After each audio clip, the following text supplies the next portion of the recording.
Lola, bakit po tayo nagmamandali sa paglalakad?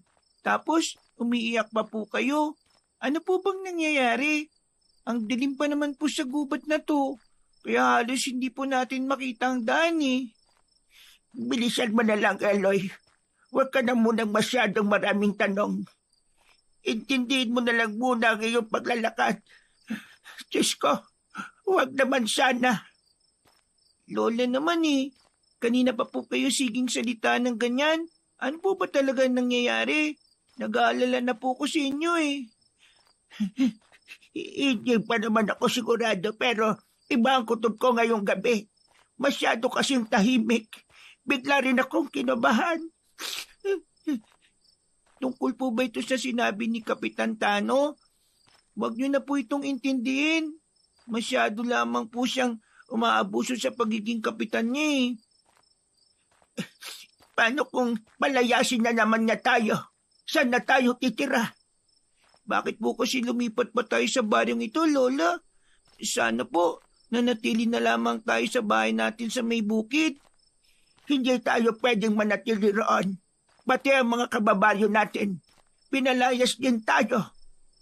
Bakit nga po, Lola? Parang may tinakasan tayo eh. Palagi nila tayong pinapaalis. Para bang may naghahabol sa atin. Basta Apo, sumunod ka na lang. Para sa iyo itong ginagawa ko. Sa isang liblib na baryo ng Santa Ines, nakatira sina Lola Saling at Eloy. Pero dahil madalas may nangyayaring kakaiba sa lugar, kung saan sila naninirahan, ay palagi rin silang pinalalayas ng mga tao. Ito ay tungkol sa madalas umano na pambibiktima ng mga aswang sa mga buntis at mga alagang hayop ng taong bayan. Nangyayari yon kapag nananatili sila sa lugar, para bang hinahabol sila ng kamalasan. Kaya naman ang batang si Eloy sa edad na 8 ay nakaranas ng kalupitan ng tao. Natatakot sila sa kanyang lola dahil sa kulubot na balat nito at may mahabang buhok. Kaya si Eloy na ang pumalit dito para maglako ng gasera na si Lola Saling mismo ang may gawa. Pati ang kanilang hanap buhay ay naapektuhan na rin dahil sa mga maling paratang sa pagkatao nila. Lola, palalayasin niya naman po ba tayo ng mga tao? Hindi na sumagot ang may 70 taong gulang na si Lola Saling sa tanong ni Eloy. Mabilis ang kanilang mga hakbang na parang hinahabol ng 10 halimaw. Baka sa mukha na matanda ang takot maging ang matinding pag-aalala. Kaya ganun na lang ang iyak nito nang makitang tinutupok na ng apoy ang kanilang kubo. Si Eloy ay hindi rin makapagsalita sa nadat ng itsura ng kanilang bahay. Pinalilibutan ito ng mga taong may mga hawak na sulo sa kawayan. Hindi makapagsalita si Lola Saling habang pumapatak ang masaganang luha sa mga mata. Isa-isa nilang pinagmasdan ng mukha ng mga lalaki. Nakangiti at talatang masaya sa mga ginawa. Bugso ng kanilang mga damdamin, sinugod ni Lola Saling ang nakatayong si Kapitan Tano. Walang hiya ka! Napakasama mong tao! Wala kang karapatang gawin sa amin ito! Meron! Tungkulin kong pangalagaan ng mga nasasakupan ko laban sa mga aswang na kagaya ninyo! Hindi po totoo yan. Hindi kami mga aswang. Sana po kami titiran ni Lola. Wala po kayong mga hawa. Wala na akong pakialam kung saan kayo titira. Ang gusto ko, umalis kayo sa baryong ito. Bumalik na kayo sa lugar ninyo. Mga walang kwenta. Ikaw ang walang kwenta. Masama kang tao. Abat, talagang sinusubukan niyo ako, ha? Kung isama ko na lang kaya kayo sa nasusunog niyong bahay, nang mabawasan ng mga matatandang walang silbi. Ang gusto ko, hindi ko na makita mga pagbumukha niyo rito. Hindi. Hindi kami aalis dito. Ikaw ang umalis dahil isa kang halimaw. Parehong nabigla si na Lola Saling at Eloy nang sa pag-ikot ni Kapitan Tano, lumapat ang palad nito sa mukha ni Lola Saling. Sa po ang nasaktang pisngi, bumagsak ang matanda sa lupa. Dala ng galit, sinugod ni Eloy ang kapitan at kinagat niya ang kamay na ginamit nito para saktan ng kanyang lola. Nagulat din si Kapitan Tano at binuhat nito si Eloy at inihagi sa damuhan. Napaigik sa sobrang sakit ng pagtama ng kanyang katawan sa lupa ang bata. Halos nahirapan siyang makahinga. Nag-aalalang napatayo si Lola Saling at mabilis na lumapit sa bata. Inalalayan niya ang apo niya na tumayo, habang galit na humarap kay Kapitan Tano. Napakawalang hiya mo! Pati bata pinapatulan mo! Kahit sa matandang katulad mo, pumapatol ako. Kaya huwag kang magmatigas. Umalis na kayo sa baryong ito. Mga salot kayo! Napalugmok na lang sa lupa si Lola Saling, katabi ang nakatahong si Eloy. Parang gumuho ang kanilang mundo nang makitang walang natira kahit isa sa mga gamit nila.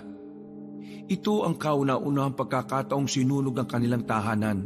Kaya't isinumpa ni Eloy sa kanyang sarili na babalikan niya ang lahat ng mga taong nagpalaya sa kanila. Patutunayan niyang nagkamali ang mga tao sa paghuhusga sa kanila. Ipapahiya niya ang mga ito. Sige mga kasama, ituloy niyo lang ang ginagawa ninyo ha. Sunugin niyo pa ang bahay ng aswang na yan. Huwag na huwag kayong magtitira nang hindi na sila magtayo ng bahay dyan. Tama na! Maawa kayo! Huwag niyong gawin ito sa amin! Hayaan niyo na po sila, Lola. Ang itim ng kanilang mga budi. Mangyayari sa kanila ang ginawa nila sa atin. Bahala na po ang Diyos sa kanila, Lola. Diyos? Walang Diyos! Ako ang hahatol sa inyo! Walang magagawa ang Diyos mo! Papabor sa akin ang kalikasan sa pagtugis sa mga katulad ninyo. Tandaan niyo po yan. Mamamatay din kayo sa oras na tirik na ang araw kung saan magaganap po ang mga imposibleng pangyayari sa buhay ninyo. Pambihira! Binasaan pa yata ako ng panata ng batang ito ah! Walang magagawa ang katulad mo! Tandaan niyo po yan. Sisingilin po kayo ng sarili niyong kasalanan. Mula sa kinatatayuan ni na Lola Saling at Eloy ay dinig na dinig nila ang malalakas na sigawan ng mga tao. Parang nagdidiwang sa nawasak na tahanan na matanda. Awa ang nararamdaman ni Eloy kay Lola Saling na humahagulgol ng iyak. Habang nakaupo sa lupa, ang puso niya ay binalot ng katanungan. Matinding galit sa mga taong walang ibang ginusto kundi ang tanggalan sila ng pagkakataong magkaroon ng tahimik na buhay. Dumaloy ang masaganang luha sa mga mata ni Eloy habang nakuyong niya ang palad na nakatingin sa mukha ni Kapitan Tano. Para pa itong nang aasar na iniwan pa sila ng pagngisi. Bago umalis sa mga tao ay dinuraan pa ang harapan ng kanilang bakuran na pinagtiyagaang pagandahin ni Lola Saling sa pamamagitan ng pagtatanim ng mga halamang namumulaklak. Ito ay para mapalitan ang malungkot nilang buhay sa masiglang tanawin. Pero ngayon, naabo at umuusok na kahoy na lang ang natitira sa bahay nila. Ang bahay natin na po, sinira na ng mga taong walang mga puso. Walang awa. Ano na ang gagawin natin? Saan na tayo titira ngayon na po? Tama na po ang pag-iyak, Lola. Baka naman po kayo magkasakit. May karma din po ang mga ginawa nila sa atin. Lumipat na lang po tayo ng ibang matitiran. Saan pa? Wala na tayong ibang mapupuntahan. Sinira na ng mga tao ang bahay natin. Napakalupit nila po. Hindi na sila naawa sa akin. Wala nang maisagot si Eloy sa sakit na nararamdaman ni Lola Saling. Alam niya na kahit saan sila magpunta, guguluhin pa rin sila ng mga tao na ang tingin sa kanila ay mga aswang. Bakit sa dinami-rami ng ibinibintang sa kanila ay pagiging kampon pa ng kadiliman? Tumayo ang matanda at nilapitan ng umuusok nilang bahay. Luminga-linga muna sa paligid para masiguradong nakaalis na nga ang mga tao. Muling napahagulgol ng iyak ang matanda. Nang makitang walang halos na tirang gamit sa kanila, pati na ang kanilang mga panindang mga gasera. Wala rin silang pera na pambili ng bigas. Ang batang si Eloy ay dumanas ng mga pahirap sa ibang tao na walang ibang hinangad kundi ang maging miserable ang buhay nila. Kaya naman, hindi na natiis ni Eloy ang hindi magtanong sa matanda kung bakit sila madalas na kinatatakutan, na ang tingin sa kanila ay isang salot na hindi dapat lapitan. Lola, bakit po sila ganun? Bakit ang tingin nila sa atin ay mga aswang? Hindi naman po tayo mga aswang, Lola, di ba? Tayo pa nga pong naghahanap sa mga nilalang na nagtatago sa dilim eh. Hanggang kailan po natin titisin ang pagbibintang nila sa atin? Apo, patawarin mo ako kung ito ang buhay na kaya kong ibigay sa'yo. Hindi mo pa ito maiintindihan.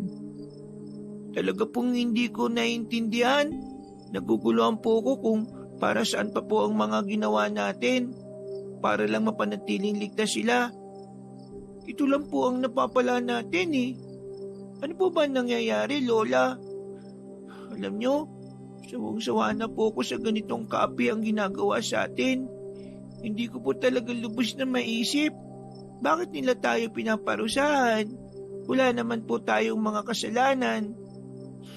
Kapag kaya mo nang maunawaan lahat, saka ko ipapaliwanag sa iyo. Tandaan mong kung magbigay ka ng tulong sa iba, huwag kang maghintay ng kapalit. Mas maganda ang ikaw ang nakakatulong kaysa ikaw yung tinutulungan. Pero sa ngayon, kailangan ko munang hanapin kung saan ko naibaon ang kulay berdeng mutya ng buhay. Ano pong mutya, Lola? Ang mutya ng buhay ay isang kapangyarihan laban sa mga aswang na madalas ay nambibiktima ng mga buntis. Kung minsan naman ay ginagamit para humaba ang buhay ng isang tao. May kaakibat yun na tungkulin sa nakatakdang mga laga sa mutya. Kaya po ba, kahit matanda na kayo mas malakas pa ho kayo sa kalabaw? Ano po bang itsura ng mutya? Isang hugis bilog na kulay pulang liwanag ang mutya. Para siyang bato na ang liwanag ay piling tao lang ang nakakakita. Lalo na sa liwanag ng sandatang hawak ng tagapagbantay. Para pong agimat na madalas niyong ikwento sa akin? Oo, Apo.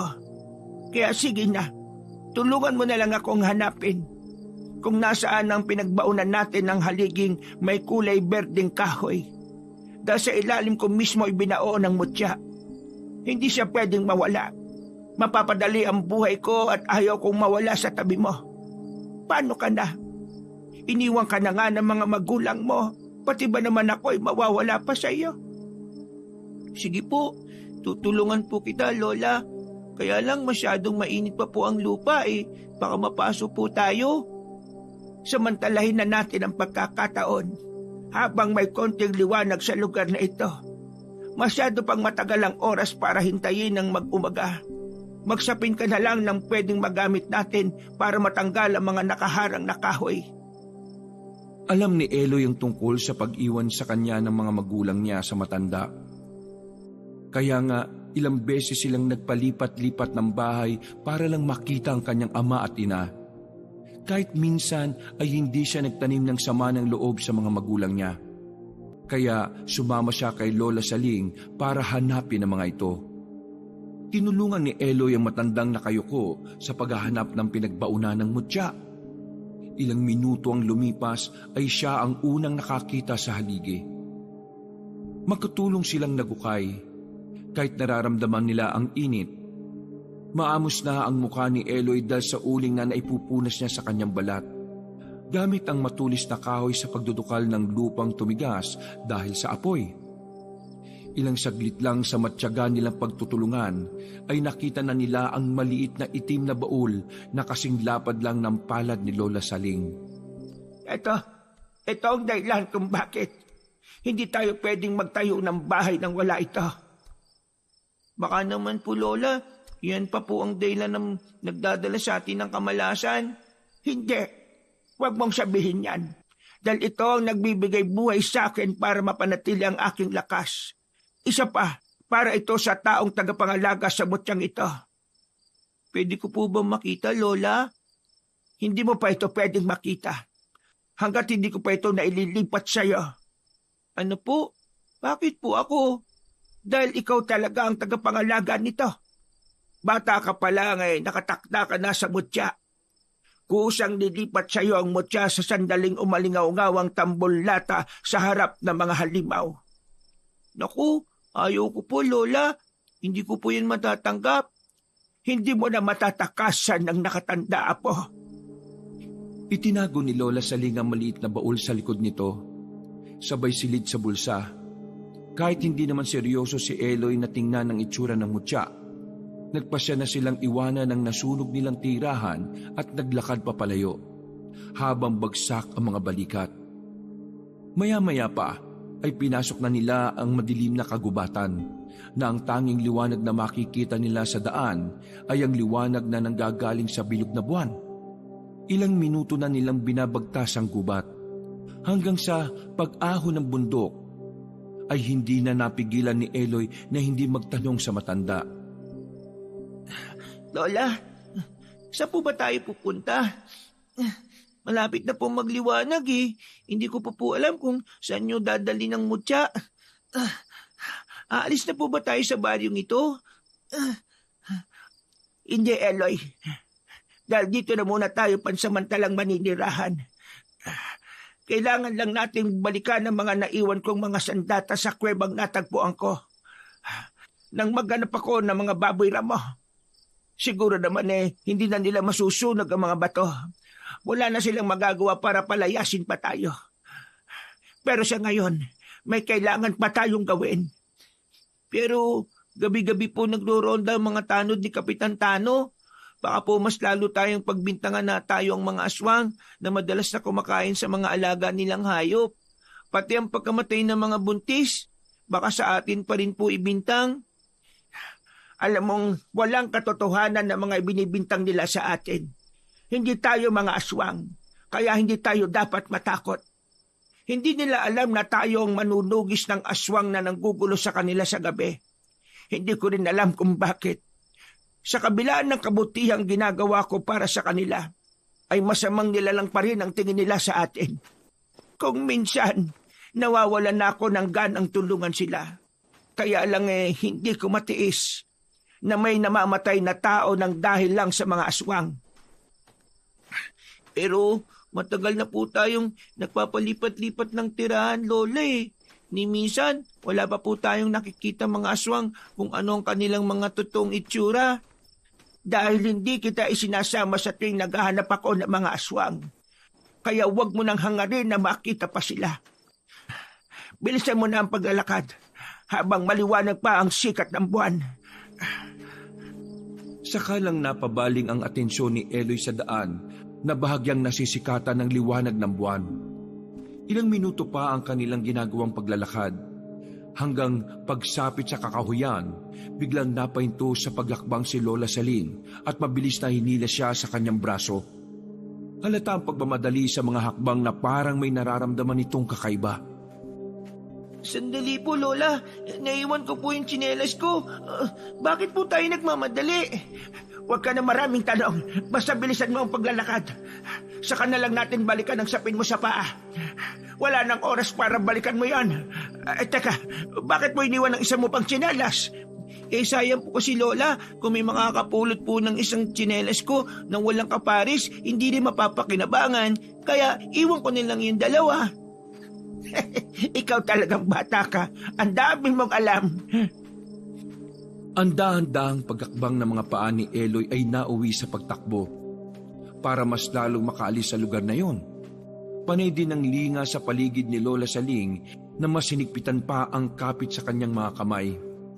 Namumula na rin ang kanyang balat dahil sa pagbaon ng uko ni Lola Saling. Halata ang takot sa nanginginig nitong braso. Maya-maya pa ay tumambad sa kanilang dinaraanan ng isang nilalang na abala sa pagkain ng hayop. Nakikikisay ang usa sa lupa habang sinisibasib ang dugo ng usa ng nilalang na nakadapang nakakagat sa liig ng hayop. Sarap na sarap ito sa paghigop ng dugo, habang ang mga kuko sa kamay ay nakabaon sa tiyan ng usa. Hindi nito nararamdaman ang presensya ng maglola. Napapalunok ng laway si Eloy habang pinagmamasdan ang paraan ng pagkain ng aswang sa kaawa-awang hayop. Lalo na ng pagwakwak nito sa tiyan ng usa gamit ang matutulis na kuko. Humakbang sila paatras habang naririnig nila ang tunog ng pagnguya ng halimaw sa lamang loob ng usa. Parang makunat na may tunog ng ngiping nag-uumpugan. Pero bigla silang tumilapon sa damuhan habang ang kanyang lola ay bumagsak sa ugat ng puno. Nasundan ni Eloy ang pinagmulan ng pag-atake sa kanila. Halata ang gulat sa mukha ni Lola Saling dahil wala silang naramdamang presensya ng isa pang aswang sa kanilang likuran. Isang nilalang na may mabangis na mukhang paniki ang nakatayo sa unahan ng kanilang dinaraanan. Tumigil na rin sa paglapa ang kasama nito at tumayong lumapit sa kanila. Tumutulo ang malapot na laway sa bibig. Ang mga mata ay kasimpula ng sariwang dugo na nagre-reflect sa liwanag ng buwan. Dahil madilim ang bahaging kinatatayuan ng halimaw, tanging ang kumikislap lang nitong mga mata ang nagbigay palatandaan kay Eloy na aswang ang nanakit sa kanila. Nakita niyang bumabangon pa lang ang kanyang lola mula sa pagkakabagsak nito sa lupa. Lola, tulungan niyo po ko. Huwag ka matakot, Eloy. Halika, tumayo ka. Humakbang pasulong ang dalawang halimaw na ang agwat sa kanya ay dalawang dipa. Pangiwi-ngiwi ang mukha ng halimaw na parang natutuwa sa kanila. Nang hindi makagalaw si Eloy sa sobrang takot, patakbo siyang nilapitan ni Lola Saling. Humarang ito sa unahan niya at matapang na pinagbabantaan ang mga halimaw. Huwag kayong lalapit. Lola, sakit po ng likod ko. Bumangon ka, Apo. Bilisan mo. Umalis ka na rito. Ako nang bahalang humarap sa mga halimaw na ito. Kunin mo itong mutya sa bulsa ko. Baybayin mo ang daan. Sa dulo nito, nandoon ang kuwebang sinasabi ko. Bilis! Takbo na! Hindi ko hayaan makatakas ang batang yan. Siya ang kailangan ko, hindi ikaw, tanda. Akin ang mutya, habang mabait pa ako. Mamamatay na muna ako bago niyo makuha ang aking apo. Lalong-lalo na ang mutya. Hindi ka pa rin nadadala. Minsan na kitang kinunan ng mahalagang tao sa buhay mo. Hindi ka pa rin natatakot sa akin. Akala mo ba ay magtatagumpay ka sa pagtakas sa batang yan? Ikaw ang hindi magtatagumpay. Malapit ko nang putulin ang sungay mo. Makikilala rin kita, halimaw ka. Lola, bakit ganyan pong itsura nila? Parang taong daga na ang mga pangilay kasi nga ba ng mga daliri. Natatakot po ko, Lola. Umalis na po tayo rito. Bakit po gusto nilang makuha ko? Huwag na matigas ang ulo mo, Apo. Hindi siya nag-iisa. Marami silang nag-aabang sa katawan mo para gawing pagkain. Bilisan mo, tumakbo ka na. Dalhin mo ang mutya. Bilis! Halos ipagtulakan ni Lola Saling si Eloy para lang makatakas sa halimaw na nakaharang sa kanilang dinaraanan. Humakbang pa ang aswang na ang itsura ay mas mabangis pa sa asong ligaw. Umangil ito na parang tunog ng paniki. Mas malakas na nakabibingi ang nililikha nitong tunog. Lalong nakadagdag sa kilabot ng katahimikan ng gabi ang nag-iisang huni na ngayon lang narinig ni Eloy. Ano pang hinihintay mo? Tumakbo ka na! Ayoko po! Hindi ko po kayo iiwan, Lola! Huli na para humakbang papalayo si Eloy dahil mabilis na silang inatake ng aswang. Nadakot na nito ang kanyang leeg habang si Lola Saling ay muling tumilapon sa damuhan. Nabitiwan na matanda ang matulis na kahoy na ginamit nila kanina na pambungkal sa lupa. Para itong papel kung ipaghampasan ng isa pang nilalang na lumapa sa usa. Pero kitang-kita niya kung papaano lumaban si Lola Saling. Nagawa nitong makipagsabayan sa aswang. Sinuntok nito ang halimaw sa sikmura. Hindi tumigil ang matanda sa pagganti ng pag-atake dito. Hanggang nadampot na nito ang matulis na kahoy. Ubod lakas nitong ibinaon ng kahoy sa nakahigang aswang. Ibinaon ni Lola Saling ang kahoy sa pamamagitan ng patalon nitong pagtarak sa dibdib ng kalaban. Nanginginig ang kamay ng aswang na pilit inaalis ang kahoy sa dibdib nito. Katapusan na ang pambibiktima mo kasama ng pinuno mo! Binalingan ni Lola Saling ang aswang na may dakot sa leeg ni Eloy. Sinipa ni Eloy ang masilang parte ng katawan ng aswang. Pero dahil sa maikli ang kanyang mga paa, ay nauwi lang sa wala ang pagpupumiglas niya. Napansin niyang dahan-dahang lumalapit si Lola Saling sa gawin nila. Nang lilingon na ang halimaw, ay mabilis na tinakbo na matanda ang kinatatayuan ng aswang. Nakita niyang hinampas na matanda ang ulo ng aswang. Kasabay ng pagpalo sa brasong may tangan sa leeg ni Eloy. Sa galit ng halimaw, sa ginawa ni Lola Saling, sa sobrang sakit ng pagkakahampas ng matanda sa braso nito, naihagis ng nilalang ang katawan ni Eloy, kasama siyang bumagsak sa damuhan. Naramdaman niya ang masakit na pagtama ng kanyang katawan sa matigas na puno ng kahoy. Maliksing kumilos sa matanda. Para makakasunod nitong inatake sa muka ang nilalang na umatake sa kanila. Nang makakuha ng pagkakataon ng aswang ay hindi kinaya ang lakas na matanda. Bigla itong nag-anyong malaking paniki. Mabilis itong lumipad para tumakas. Bago nawala ng malay si Eloy ay nakita pa niya kung paanong umiiyak na lumapit sa kanya si Lola Saling. Sa katuluyang nagdilim ang kanyang paningin. May hinang yugyug sa balikat ang naramdaman ni Eloy. Pagmulat niya ng mga mata, si Lola Saling ang katabi niyang nakatunghay sa kanyang mukha. Masaya itong iniabot sa kanya ang mainit na sabaw ng nilagang karne ng baboy ramo. Mabilis siyang napabalikwas ng bangon dahil inisip niyang panaginip lang ang lahat. Pero nang maramdaman niya ang pananakit ng kanyang leeg, maging ng kanyang likod, ay nagtataka siyang napatingin sa mukha ni Lola Saling habang hawak ang bao ng niyog na may lamang umuusok na sabaw. Paano po tayo nakaligtas sa aswang na yun, Lola? Napuruan ko siya sa ulo kaya naman nakatakas tayo. Bigla siyang nag-anyong panike. Ang mahalaga, nakapatay ako ng isa. Sapat na para malaman nilang palaban tayo at hindi tayo natatakot sa kanila. Alam mo bang pinag-alala mo ko kanina?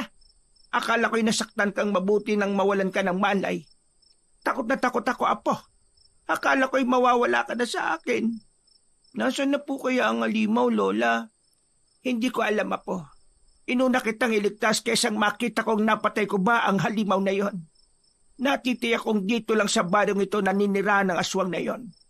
Kung hindi ako nagkakamali, siya ang pinuno ng mga aswang. Kung may iba siyang nabiktima, maaring sa atin na naman ibibintang ang kamatayan ng taong sinaktan nila. Kaya sa susunod na maghaharap kami, sisiguraduhin kong mapapatay ko na siya. Inilingan ni Eloy ang kanyang paningin sa buong paligid. Nakita niyang nasa loob ito ng kuweba.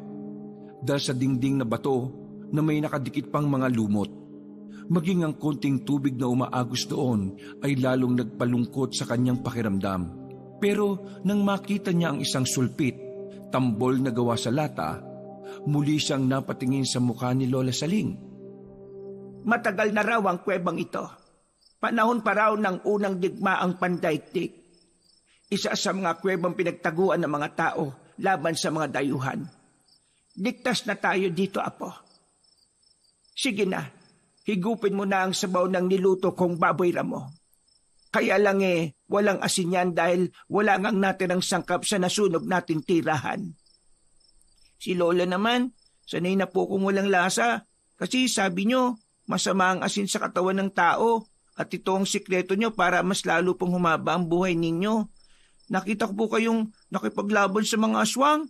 Para po kayong bata pa sa liksi ninyong kumilos Katulad nga ng sinabi ko, pansamantala lang ang lakas ko. Dahil nasa akin pa ang mutya.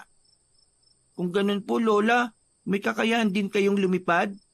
Jesus Mariosep, Apo, kumain ka na nga lang at baka kung saan pa mapunta yung usapan natin. Natawa na lang si Lola Saling sa mga sinabing yon ni Eloy. Matagal na panahon nang hindi siya nakatikim ng pagkaing may lasa ng asin kasi gusto niyang humaba rin ang kanyang buhay. Lalo na kapag kumakain siya ng mga gulay. Sinabuan lang yon at walang ibang halong pampalasa. Kaya kung minsan kapag nakakatikim siya ng may lasang pagkain, nakakaramdam na siya ng pagsusuka dahil para sa kanya, ito ang pagkaing may masamang lasa. Naparami ang higop niya sa sabaw ng baboy ramo. Alam niyang habang natutulog siya ay nangaso ang matanda para may mailagay lang sa kumakalam niyang sikmura. Masarap magluto si Lola Saling kaya naman ganado din ng matanda na ipaghain siya ng mga pagkaing madalas niyang kinakain. Napansin din niya ang maliliit na sugat sa katawan ni Lola Saling. Dala ng pag-aalala ay nayakap niya ang matanda. May kailangan ka pa ba, Apo? Mukhang naglalambing ang apo ko Gusto mo bang sumama sa akin mamaya? Saan naman po tayo pupunta, Lola? Baka po makasalubong na naman natin yung mga aswang o di kaya ang tanod na si Kapitan Tano. May gusto lang akong alamin sa bayan. Hindi mapapalagay ang loob ko kung iiwan kita dito. Isa pa, may hahanapin lang akong tao na pwedeng makatulong sa atin. Pero doon din po nakatira ang mga taong nanggigipit sa atin eh. Huwag kang matakot.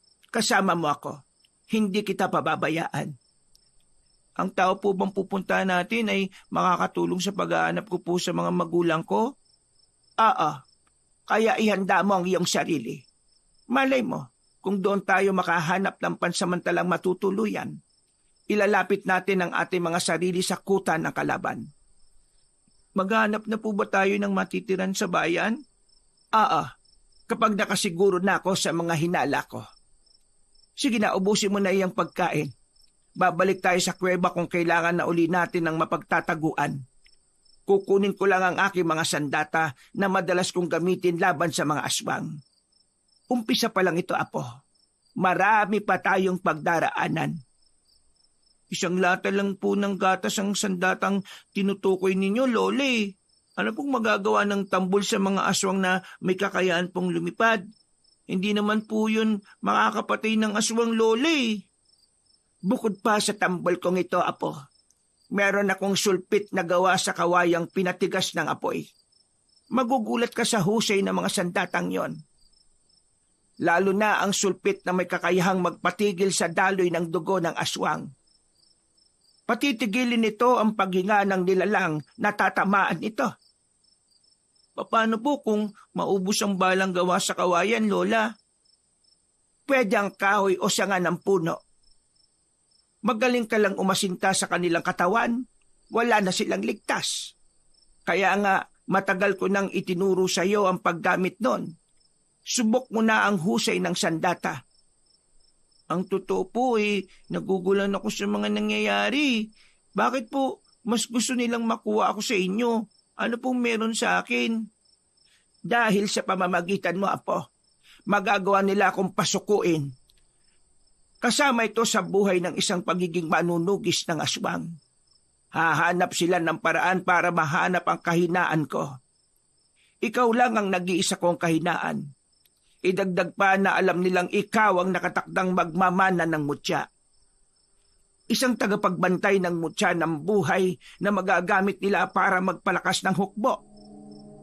Hindi na nagtanong si Eloy sa matanda. Inubos niya ang laman ng bao na pinaglagyan ni Lola Saling ng sabaw. Kalat na ang liwanag sa labas nang sila ay magsimulang maglakad papunta sa bayan. Ilang minuto rin ang kanilang ginugol para marating ang kabahayan. Pagdating nila roon ay agad napansin ni Eloy ang kakaibang kilos ng mga tao. Lola, bakit po ganyan sila makatingin sa atin? Madalas naman po tayong magpunta sa lugar na ito pero iba po ngayon. Para pong gusto nilang kainin tayo ng buhay. Huwag mo na lang silang pansinin. Hindi ka pa ba nasasanay na madalas tayong ituring na ganyan ang mga tao? Hindi sila ang ipinunta natin dito. Tara na, bilisan mo na ang paglalakad. Hawakan mong mabuti ang sulpit. Pati po ang kanilang mga bintana, pintuan. Kung pagsaran po nila tayo ng bahay, parang may nakakaawa tayong sakit.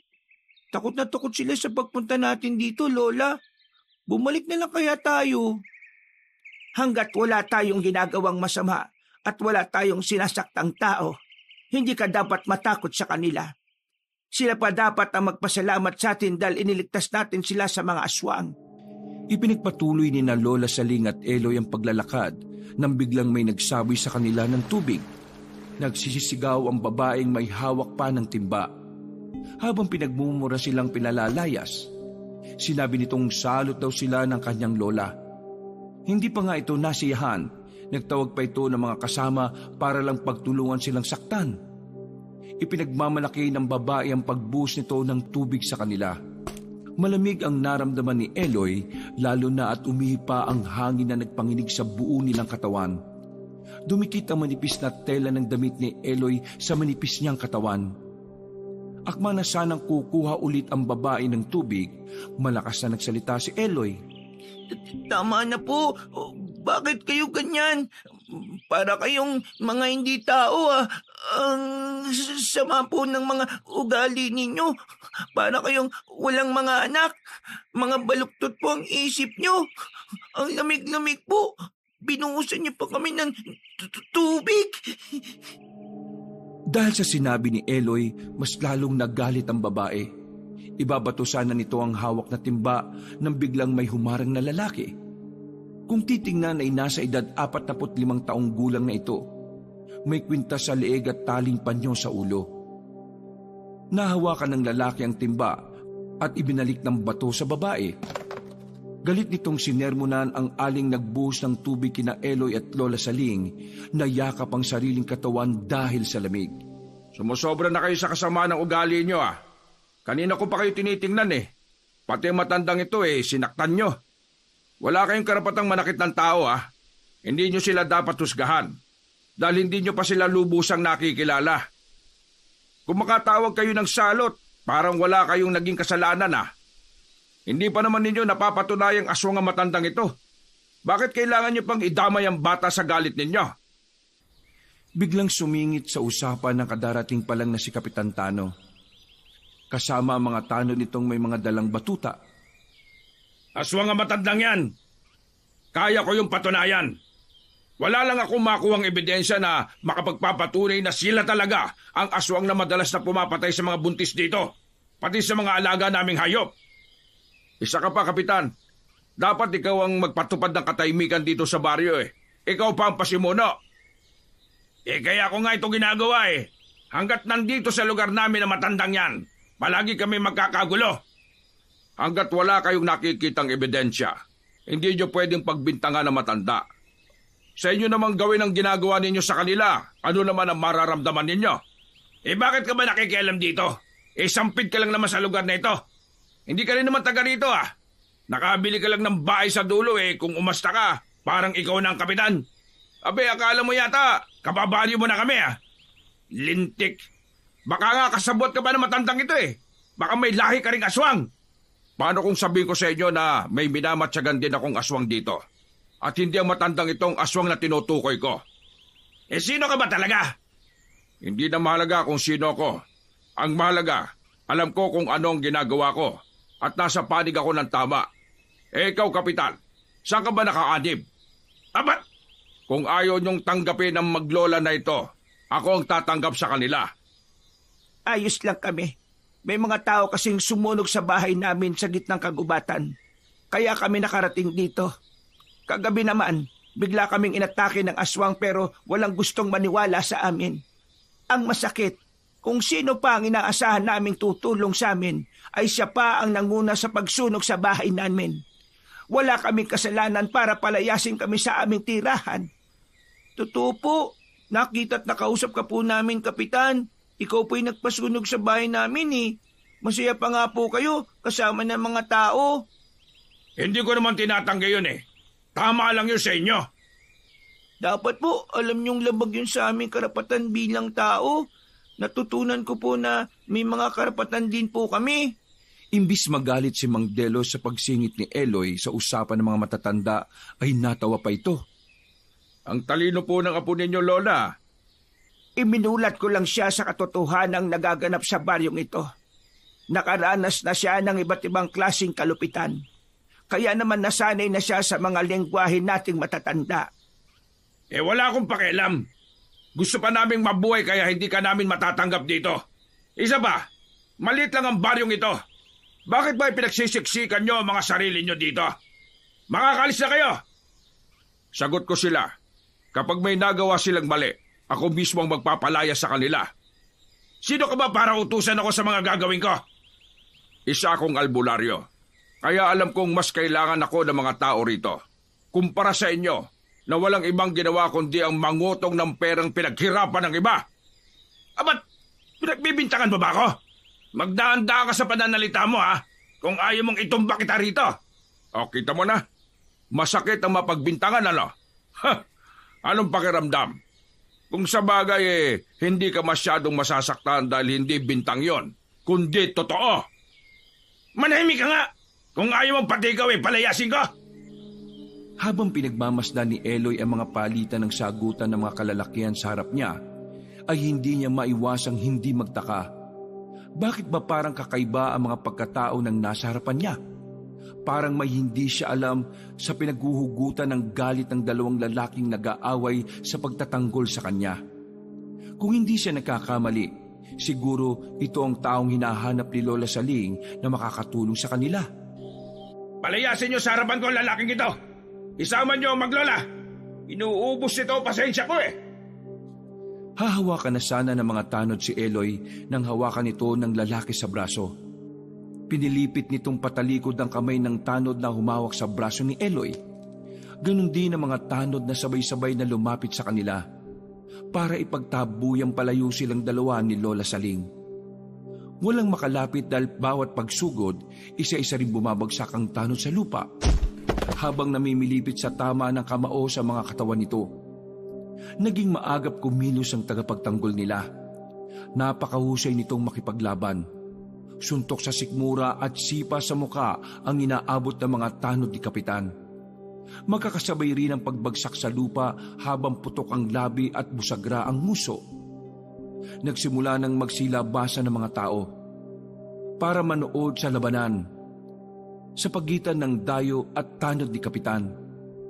Maya-maya pa ay nakita ni Eloy na kapwa namimilipit sa sakit ng tiyan ng mga tanod. Nakagulong sa lupa habang ang mukha ay halos mapuno ng dugo. Napasigaw si Kapitan sa matinding galit. Hindi nakaimik si Kapitan na biglang namutla ang labi. Hindi ito makapaniwalang napabagsak ng lalaki ang lahat ng mga tanod nito. Kanya-kanyang daing na hindi makatayo. Sa unang pagkakataon, humanga si Eloy sa isang lalaki na may mahusay na kamao. Sa isip niya ay nakahanap rin siya ng katapat ni Kapitan Tano, na balang araw ay matutulad siya rito. Napaatras si Kapitan at hindi na sinubukang lumaban. Mga inutil kayo! Mga walang silbi!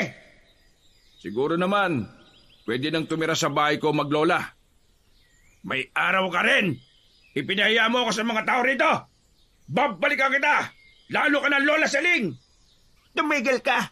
Para kang hindi kapitan sa asta mo. Ikaw ang dapat na magbayad. Wala kang karapatang manatili sa baryong ito. Ikaw ang dapat na umalis. Matapang ka lang dahil nakahanap ka ng taong mauutunin nyo para ipagtanggol kayo. Sisiguraduhin kong pagsisisihan nyo ito. Nakahanap din po kayo ng katapat. Tama lang po yan sa inyo. Dinuro muna ng hintuturong kaliwang kamay ni Kapitan si Eloy bago inalalayan ng lalaki si Lola Saling sa paglalakad, papunta sa dulo ng daan, sa kinaroroonan ng kubo. Malayo sa kapitbahay na may malawak na bakuran. Habang hindi inaalis ni Eloy ang tingin sa lalaking tumulong sa kanila. Nang makalapit sa bahay, ay sakalang napagmasdan ni Eloy ang itsura ng kubo. Gawa yun sa kugon at kawayan. May silong na may hagdanan na may 3 baitang sa balkonahe. Hindi masyadong malaki, pero mas maganda yon kumpara sa nasira nilang bahay, na bukod sa tagpi-tagpi ay gawa lamang yon sa dahon ng nyog. Magpahinga muna kayo, para po kasing napansin kong may mga sugat kayo sa katawan eh. Ikukuha ko na lamang po kayo ng pampalit na damit sa nabasa niyong kasuotan. Maraming salamat, Nelo. Hindi ka pa rin nagbabago. Mahusay ka pa rin pagdating sa pakikipaglaban. Salamat sa pagtulong mo sa amin, ang apo ko. Mang Delo ang pangalan niya, Lola? Siya po ba yung sinasabi niyong tao na kailangan nating hanapin? Oo, Eloy. Utang natin sa kanya ang pagtulong niya. Nako, kasama po yun sa tungkulin ko. Tsak na matutuwa ang asawa ko kapag nalaman niyang nakabalik na kayo. Salamat ulit, Nelo. Huwag na po muna kayo magpasalamat sa akin.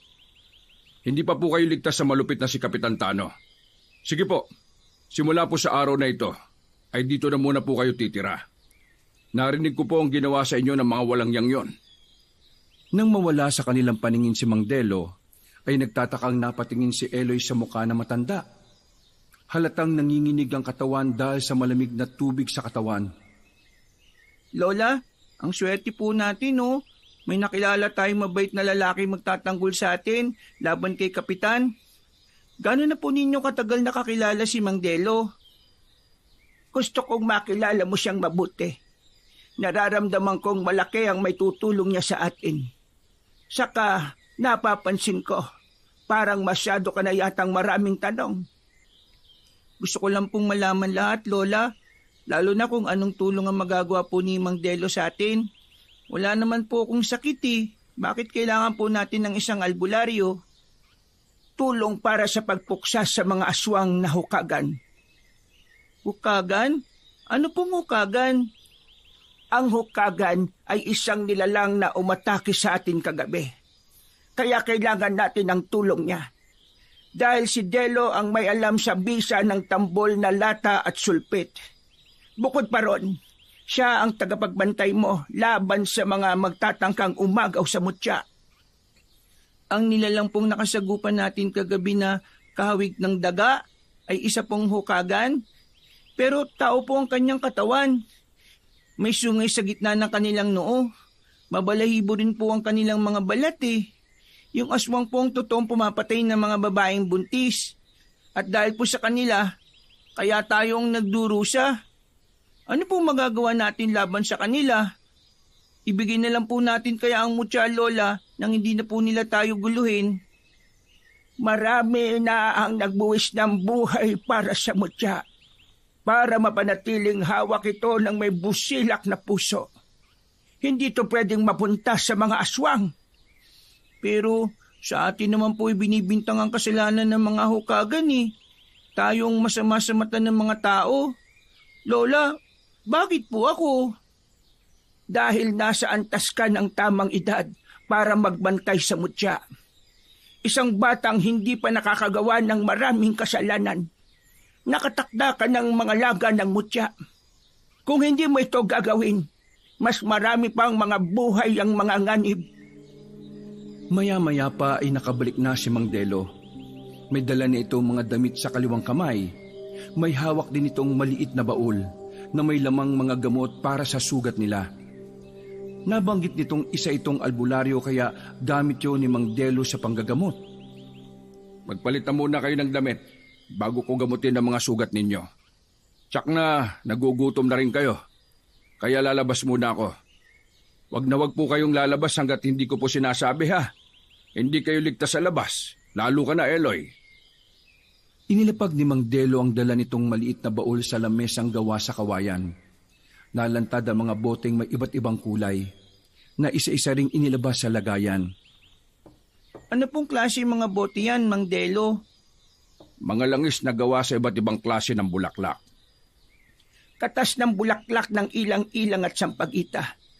Basta may mga mababangong amoy ng bulaklak. Kontra sa mga amoy ng mga aswang para hindi maamoy ang mga sugat natin.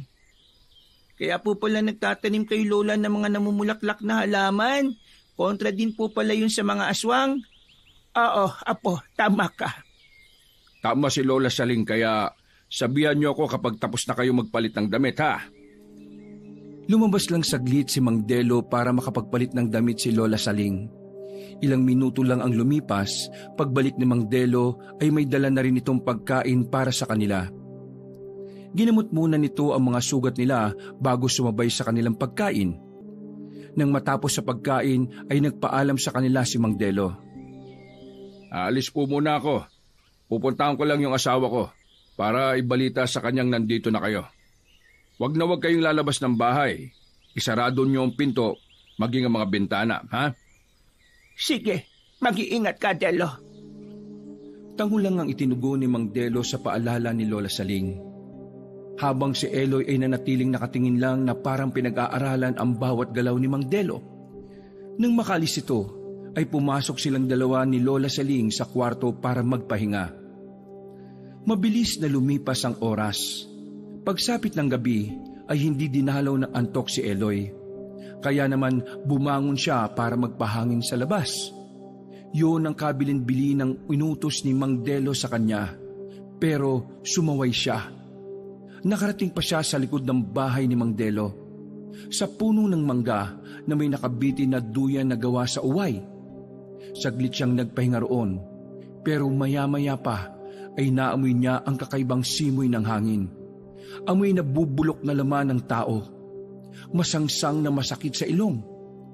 Napabalikwa si Eloy ng pagkakahiga sa duyan. Iginala niya ang kanyang paningin sa loob ng bakuran. Ha? Baka guni-guni ko lang. Ha? Diyos ko! Isang aswang! Halos manlaki ang mga mata ni Eloy nang makita ang nilalang na nakadapo sa bubong ng bahay ni Mang Delo. Isang malaking paniki na ang mukha ay sa daga. Nagbabaga ang mga mata nitong nakatingin sa kanya, habang ang bibig ay hindi maisarada sa nakatukod na 2 pangil nito sa bibig. Nanginginig ang kanyang tuhod na bigla siyang kinilabutan dahil sa paghuni nito na parang uwak. Napasigaw si Eloy sa sobrang takot. Nang pabulusok itong lumipad patungo sa kanyang kinaroroonan, dala ng pagkalito at sa hindi paggana ng kanyang isip, imbis pumasok sa bahay ay sa kagubatan pa siya nagpunta. Inisip niyang mahihirapan ng aswang sa paghabol sa kanya dahil sa mga nagtataasang mga puno. Ilang beses siyang nadapa sa pagtakbo. Pero nasusundan pa rin siya ng hukaga na patuloy na lumilipad sa himpapawid. Idagdag pa ang madilim na daan kaya mas lalo siyang nahirapang tumakbo. Muli siyang nadapa sa ugat ng punong nakaharang sa kanyang dinaraanan. Pagbangon niya ay nasa harapan na niya ang nilalang. Nakangisi itong humahakbang papalapit sa kanya. Mas tumindi ang amoy ng mabahong singaw ng hangin mula sa katawan nito. Huwag kang lalapit, Halimaw! Layuan mo ako! Bigla siya nitong ginambahan sa dibdib at mabilis na kinagat ang kanyang balikat. Hindi pa ito nasiyahan ay lumipat pa yon sa kanyang braso. Pilit pinaglalabanan ni Eloy ang malakas na aswang na walang tigil sa pag-atake sa kanyang katawan. Muling umalingaw-ngaw ang malakas niyang sigaw, habang pilit iniiwasan ang pangil ng aswang. Sa pagpupumiglas niya, ay nawalan siya ng balanse. Natumba siya sa lupa dahil sa sobrang sakit na kanyang nararamdaman. Dumapa rin ang aswang sa ibabaw niya at kumagat pa sa kanyang hita. Umuungol pa ang nilalang na parang nasasarapan sa lasa ng kanyang dugo. Gumuhit ang kirot sa pagbulwak ng mga dugong nanggagaling sa pinagbaunan ng pangil nito sa kanyang laman. Kahit anong pagpupumiglas ni Eloy ay wala itong balak na pakawalan siya. Dala ng kawalan ng pag-asa, kinagat niya ito sa balikat. Malakas niyang ibilaon ng ngipin sa laman nito. Napasigaw ng malakas ang aswang kaya nagkaroon ng pagkakataon si Eloy na makatakas. Mabilis siyang tumayo. Pinilit niyang makalayo kahit naninigas ang kanyang binti dahil sa tama ng kagat sa binti niya. Sakto sa gilid ng bangin, muli niyang naramdaman ang kalmot ng kuko sa kanyang likod. Lola! Tulungan niyo po ako! Lola! Pero walang nakakarinig sa malakas na sigaw ni Eloy. Ramdam na ramdam ang matinding takot sa boses niya. Mas lalong lumakas ang sigaw ng aswang nang makita ang masaganang dugo na umaagos sa kanyang sugat. Para itong nababaliw na akba na sanang uulitin ang pagkagat sa kanya. Nang mula sa puno ay may tumalon na isang babae. May hawak itong pana na may palaso. Saktong pagbagsak ng babae sa lupa ay inasinta nito ang aswang na nasa likuran niya. Tumama ang palaso sa dibdib ng Halimaw at inulit pa yon sa binti. Halos tattarin ng pana ng babae ang katawan ng Halimaw na umatake kay Eloy. Dahil sa pagkabigla sa bilis ng pangyayari, paluhod ng bumagsak sa lupa si Eloy. Habang namamanhid ang kanyang katawan dahil sa mga tama na kagat sa kanyang laman, kitang-kita niya rin kung paanong paulit-ulit na pinana ng babae ang nakahigang aswang sa lupa. Kumalat ang dugo sa damuhan, pati na ang mga tumalsik sa katawan ng babae. Bago ito lumapit sa kanya, nahalata ang pagod sa boses. Diyos ko, anong ginagawa ng isang bata sa gubat na ito? Halika, kumapit ka sa braso ko. Sumampa ka sa likod ko. Baka maubusan ka na ng dugo. Tulungan niyo po ko, Ali. Ang sakit po. Oo, huwag ka muna magsalita. Lalong bumubulwak ang dugo sa sugat mo. Lakasan mo lang ang loob mo. Malapit lang ang bahay ko rito. Ano ba kasing ginagawa mo sa gubat na ito? Hindi mo ba alam na maraming nagkalat na aswang sa lugar na ito? Piniling manahimik ni Eloy habang nararamdaman ang pamimigat ng talukap ng kanyang mga mata. Pati ang malakas na hingal ng babaeng may pasan sa kanya. Huwag ka matutulog. Mahihirapan akong gamutin ka dahil baka hindi ka na magising. Mabuti na lang at nagkataong nasa bahay ang asawa ko manggagamot. Ramdam na ramdam ni Eloy ang pag-aalala sa boses ng hindi nakikilalang babae. Ilang saglit pa ay naramdaman niya na parang pumasok sila sa isang bahay dahil narinig niya ang paglagit-ngit ng pinto. Kahit nakapikit ang kanyang mga mata, ay parang nakikinikinita niya na maayos ang kubong pinagdalhan sa kanya. Maya-maya pa ay naramdaman niya ang malambot na higaan. Nawala sa kanyang tabi ang babae. Pero ang yabag ng mga paa nito ay naririnig niyang nagmamadali. Pagbalik ay may dala na itong plangganang may tubig. Hindi niya magawang maimulat ang kanyang mga mata. Natatakot siyang makita ang itsura ng sugat na may malalim na tama na kagat sa kanyang binti. Nakakuyom ang kanyang kamay na pilit pinaglalabanan ng sakit. Habang ang paghila ng antok ay lalong nagbibigay pahirap sa kanya. Lilinisan ko muna itong sugat mo habang inihahanda ng asawa ko ang mga gamot para sa iyo. Konting tiis lang. Maya-maya ay may tutulong na sa iyo para matanggal ang lason ng hukagan. Kapag natapos na siya sa paglalagay ng gamot, tiisin mong huwag matulog. Kailangan matanggal sa sugat ang lawi ng hukagan para hindi ka mahawa sa pagiging aswang. Makamandag ang kagat nila. Isang araw lang ay tinatagal ng tao para mabuhay.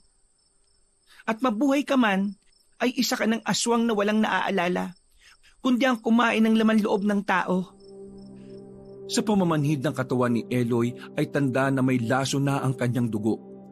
Naninigas ang kanyang binting may tama ng kagat. Maging ang kanyang daliri ay hindi na rin niya maigalaw. Mas lalo siyang natatakot nang maramdaman niya ang abnormal na pagtirik ng kanyang mga mata. Hindi niya mapigilan ang pagbubula ng kanyang bibig habang umaagos ang malapot niyang laway, pati ang mainit na likidong gumuguhit sa kanyang sugat. Halos kapusin siya ng paghinga, na ang pakiramdam niya ay katapusan na niya. Hindi na siya makapagsalita para humingi ng tulong sa babaeng nagligtas sa kanya. Bawat hagod nito ng basang tela sa sugat niya, pagpigil sa hinga ang nararanasan niya. Puro pag-ungol lamang ang kanyang nagagawa. Mainit na rin ang pakiramdam niya sa temperatura ng kanyang balat. Para siyang nilalagnat at sunod-sunod na nagsusuka ng malalapot na kulay itim na likido. Lahat ng paghihirap ay nararanasan niya. Sa dami ng tama ng kanyang kagat sa katawan, mas lalong nataranta ang babae sa paglilinis ng kanyang sugat, lalo na nang makita ang reaksyon ng kanyang katawan. Diyos ko, nakasan mo ang loob mo. Labanan mo ang laso ng laway ng hukagan. Patawarin mo ko kung nahuli ako ng dating. Kahit hindi nakikita ni Eloy ang mukha ng babae, nararamdaman niya ang mga luha sa mga mata nito. Nanlalamig ang palad ng babaeng mahigpit na nakahawak sa kanyang kamay. Maya-maya pa ay narinig niya ang pamilyar na boses ni Mang Delo. Punong-puno ng pag-aalalang sinapo ng palad nito ang kanyang noo. Ganon din ang umiiyak na boses ni Lola Saling. Hindi niya maisip kung papaanong nakarating ang kanyang lola sa bahay ng babaeng nagligtas sa kanya. Anong nangyari sa apo ko? Ako po ang dapat na magtanong niyan sa inyo, Lola. Kayo po ang kasama niya sa silid. Hindi niyo naramdaman na lumabas siya? Kaya nagkaganyan ng batang yan dahil sa katigasan ng ulo niya. Sinabi ko nang huwag lalabas ng bahay, pero hindi siya nakinig. Muli na naman po yata kaming mabibigo sa pagbabantay sa tagapangalaga ng mutya. Masyado ako napagod sa 2 araw na walang tulog pagkatapos ng mga nangyari sa amin. Kaya naman nakatulog na ako ng mahimbing. Hindi ko na malaya na lumabas si Eloy. Tulungan niyo siya, nakikiusap ako. Iligtas niyo ang apo ko. Iligtas niyo. Nadala po ba ninyong tambol at ang sulpit? Mas makabubuting dito na muna kayo magtago ni Eloy habang hindi ko pa nasisigurong ligtas kayo sa baryong ito. Naririnig ni Eloy ang usapan ng mga tao sa kanyang paligid. Kung pakikinggan ng mabuti, para bang matagal na silang makakilala. Alam nila ang kanilang ginagawa. Maya-maya pa ay narinig niya ang mahihinang tambol ng tunog ng nanggagaling sa lata. Sa loob ng silid ng pinagdalhan sa kanya. Para siyang hinihila sa pagtulog. Hanggang mawala na ang kirot ng sugat niya sa kanyang katawan. Napalitan ng magaang na pakiramdam. Kaya naman nalaman niyang hindi basta-basang sandata ang nadala nila ni Lola Saling, kundi mabisang pangontra rin sa sakit na dulot ng lason sa kagat ng hukagan. Dahan-dahan niyang ibinulat ng kanyang mga mata na indikasyon na nabawi na niya ang nawalang lakas. Nakita niya si Mang Delo. Abala ito sa paglalagay ng langi sa mga sugat niya. Habang ang babaeng nagligtas sa kanya ang siyang nagpupunas ng kulay puting tela sa mga dugong nakadikit sa kanyang balat. Si Lola Saling naman ay walang tigil sa paghampas ng patpat sa lata para lumikha ng tunog na nakakatanggal sa sakit na nararamdaman niya. Kumusta na ang pakiramdam mo? Ano bang pumasok sa isip mo na imbis na magtago ka sa bahay, sa gubat ka pa nagpunta? Natakot po kasi ako sa mukha ng paniki na umatake sa akin kanina eh. Kitang-kita ko po yung hukagan. Nasa bubong po siya ng bahay ni Mang Delo. Kaya po siguro mainit ang pakiramdam ko kanina eh. Dahil may mga nagbabantay po sa amin na aswang. Hindi ko po naisip na mas mapapahamak po ako kung pupunta ako sa gubat. Hindi ko po sinasadya na pag-alalanin ko po kayo. Matigas kasi ang ulo mo eh. Pinag-alala mo si Lola Saling. Paano kung hindi ka kagad natulungan ni Belinda? Hindi mo ba naisip na maaari kang mamatay sa ginawa mo? Pasensya na po, Mang Delo. Patawarin niyo po ako. Hindi ko na po ulitin. Lola, bakit po ba gusto nila akong patayin? Kung hindi ang mga tao, pati ba naman sa mga aswang? Hindi ko po maintindihan eh. Ano po bang meron sa akin? Diyan ka napapahamak sa pagiging mausisa mo eh. Palagi kang maraming tanong. Delo, patayan. Huwag kang padadala sa damdamin mo. Eh nakakasuya na eh. Siya na nga ang tinulungan, siya pa ang ayaw makinig. Pasensya na po talaga. Nagkatinginan sina Aling Belinda at Mang Delo sa mga sinabi ni Eloy. Maya-maya pa ay si Lola Saling na ang nagsalita. Hindi ikaw ang totoong pakay nila, Apo, kundi ang mutyang iniingatan ko. Ililipat ko sa iyo yon kapag sumikat na ang unang pagbilog ng buwan. Ayaw ko po. Hindi ko po yung matatanggap dahil sa mutya 2 beses na po ako muntikan na mapahamak. Duwag po ako. Wala po akong kakayahang lumaban sa kanila. Umalis na po tayo dito, Lola. Ayaw ko na po dito. Natatakot na po ako eh. Hindi mo na matatakasan ang nakatakdang mangyari sa buhay mo. Kahit tanggihan mo pa ito, 2 lang ang pamimilian mo. Una ay kamatayan, pangalawa ay ang pagtanggap sa mutya. Pero para po sa akin, pareho lang pong katapusan ng buhay ko ang mapipili ko eh. Siguro po, habang naghihirap po ako, masayang-masayang namumuhay ang mga magulang ko sa pag-abandon na po nila sa akin. Bakit naman napunta sa mga magulang mo ang usapan? Habang tumatagal po, mas naiintindihan ko pong hindi nila ako mahal. Wala silang kaalam-alam na naghihirap po ko ngayon. Habang sila, masayang namumuhay sa malayong lugar, sa baryong tahimik, na walang aswang. Bumagsak ang mga luha sa mga mata ni Eloy. Pumatak yun hanggang sa kanyang unan. Naramdaman niya ang awa sa haplos ng kamay ni Aling Belinda sa kanyang mainit na palad. Habang si Lola Saling ay tahimik lang na nagpapatunog ng mahinang tambol sa lata. Sa kabila ng pananahimik na matanda ay ang matinding pananakit naman ng tenga nito dahil sa tunog na naririnig mula sa tambol. Ito ang epekto sa matatandang may edad 70 taong gulang pataas. Kapalit ng ginhawa naman sa mga ugat ni Eloy. Napansin ni Eloy na dumudugo ang tenga ni Lola Saling. Hindi naman siya makabangon para tulungan ang matanda. Lola, ang tenga niyo po. Huwag mo kang alalahanin. Ang mahalaga, gumaling ka na. Makakatulong ang tambol sa pagkawala ng sakit na mga sugat mo. Ang sulpit na kawayan ay nasa ulinan mo. Matuto kang lumaban sa mga halimaw na gumagambala sa iyo. Patunayan mong hindi ka natatakot sa kanila. Pati po ba ako, Lola Saling? Yan din ang ituturo sa bata. Ang dapat sa kanya ay tahimik na buhay. Hindi po ba kayo nag-alalang baka mapahamak ulit si Eloy? Ayaw ko na, itigil na po natin ito. Sawang-sawa na rin ako sa laban ng walang katapusan. Alam ko ang ginagawa ko at kung ano ang mas makabubuti sa apo ko. Kailangan niya matutong lumaban para sa buhay niya. Matanda na ako. Paano pa siya mabubuhay kung hahayaan niya ang mga hukagan? Dahil kung magaling siyang makipaglaban sa mga aswang, ay hindi niya sasapitin ang dami ng tama ng kagat sa katawan niya. Kahit ano pa po ang sabihin niyo, Lola, masyado mapanganib sa kanya ang paggamit ng sandata laban sa mga aswang. Siguro naman may dahilan kung bakit siya iniwan ng kanyang mga magulang. Dahil para hangarin ang kaligtasan ng batang ito. Kaya nga po nandito kami ni Delo Nakahanda kami magbuwis ng buhay para sa kaligtasan niya. Hindi niyo ako mapipigilan. Ako ang tumayong magulang niya. Kaya alam ko kung ano ang dapat niyang gawin. Ang mutyang hawak ko ay hindi talaga sa akin, kundi nakalaan kay Eloy.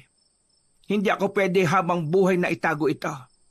Dahil kapag hindi ito napunta kay Eloy, magkakaroon siya ng malubhang sakit. Malaki ang responsibilidad na nakaatang sa balikat niya. Kaya tama lang na matuto siyang lumaban. Ano pong totoong kakayahan ng mga ukagan para pagandaan silang mabuti? Nakita ko po kasing may kakayahan ng aswang na mag-anyong paniki, daga, at kung ano pang naisin nilang gayain. Hindi ko lang po maintindihan, bakit po ako? Wala naman po akong dugong mandirigma para magmay-ari ng mutya. Hindi sila nanggagaya. Yun ang tunay nilang itsura. Ang tambol na pinatutunog ni Lola Saling ay ang bagay na kayang magpatigil sa galaw ng mga aswang. Sa ganoong paraan, madali mong maatake mga kalaban gamit naman ang iyong sulpit. Yun ang totoong dahilan kung bakit gusto kanilang patayin. Dahil para sa kanila, ang batang may edad 8 ang may kakayahang pagpasahan ng mutyang buhay laban sa kanilang lahat. Dahil ikaw ang bunga ng pagmamahalan ng dalawang lahi, isang normal na tao at isang hukagan.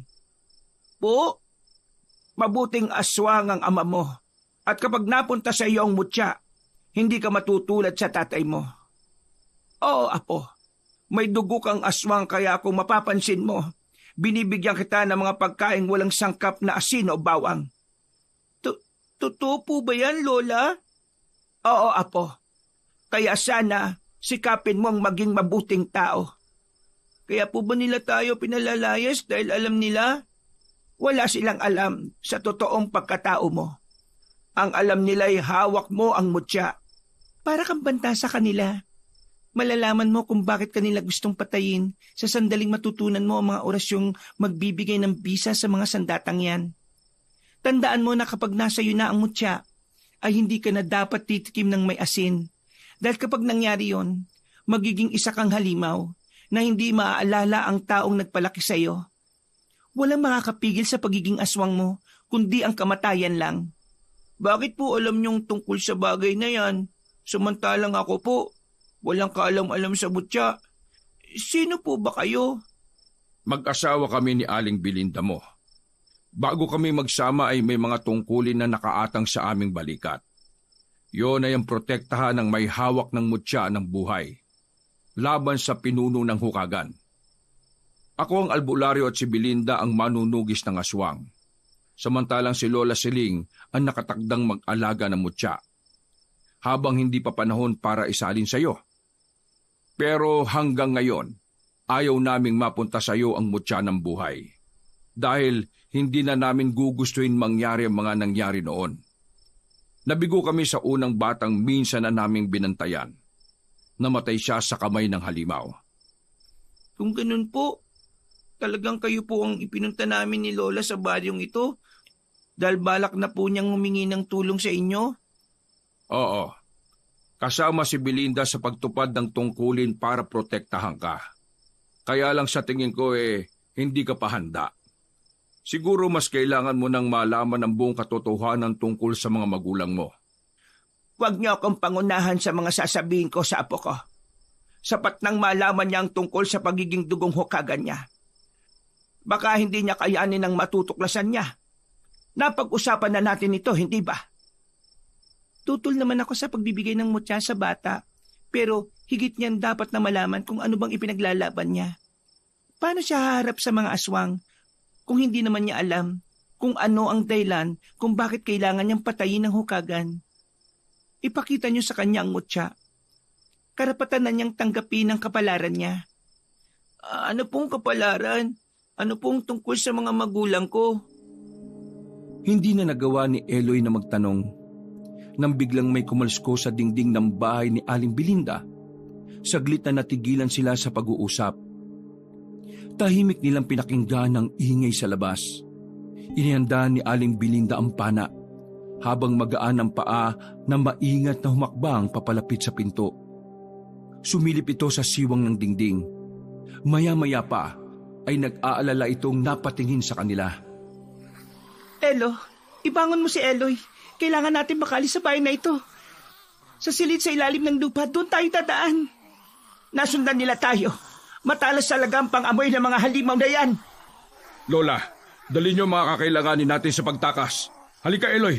Sumampa ka sa likod ko. Napapalibutan na tayo ng mga aswang. Pati ng mga alagad nilang asong ligaw. Natalian ko na ng tela ang sugat mo, kaya hindi mo masyadong mararamdaman ng sakit. Pagkasabi ni Mang Delo ng asong ligaw, ay may umalulong na mga aso sa labas.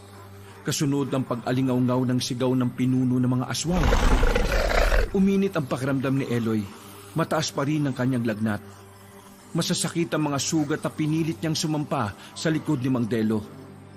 Naunang bumaba sa silid si Lola Saling, habang dala ang bag na may lamang sandata. Kasunod si Aling Belinda na halata ang matinding pag-aalala sa muka. Mabilis silang tumakbo sa ilalim ng silid para baybayin ang makipot na daan patungo sa lagusan sa dulo ng pintong kanilang lulusutan. Pero hindi pa man sila nakakalabas ng pinto ay tumilapo na si Eloy kasama si Mang Delo na bumagsak sa lupa.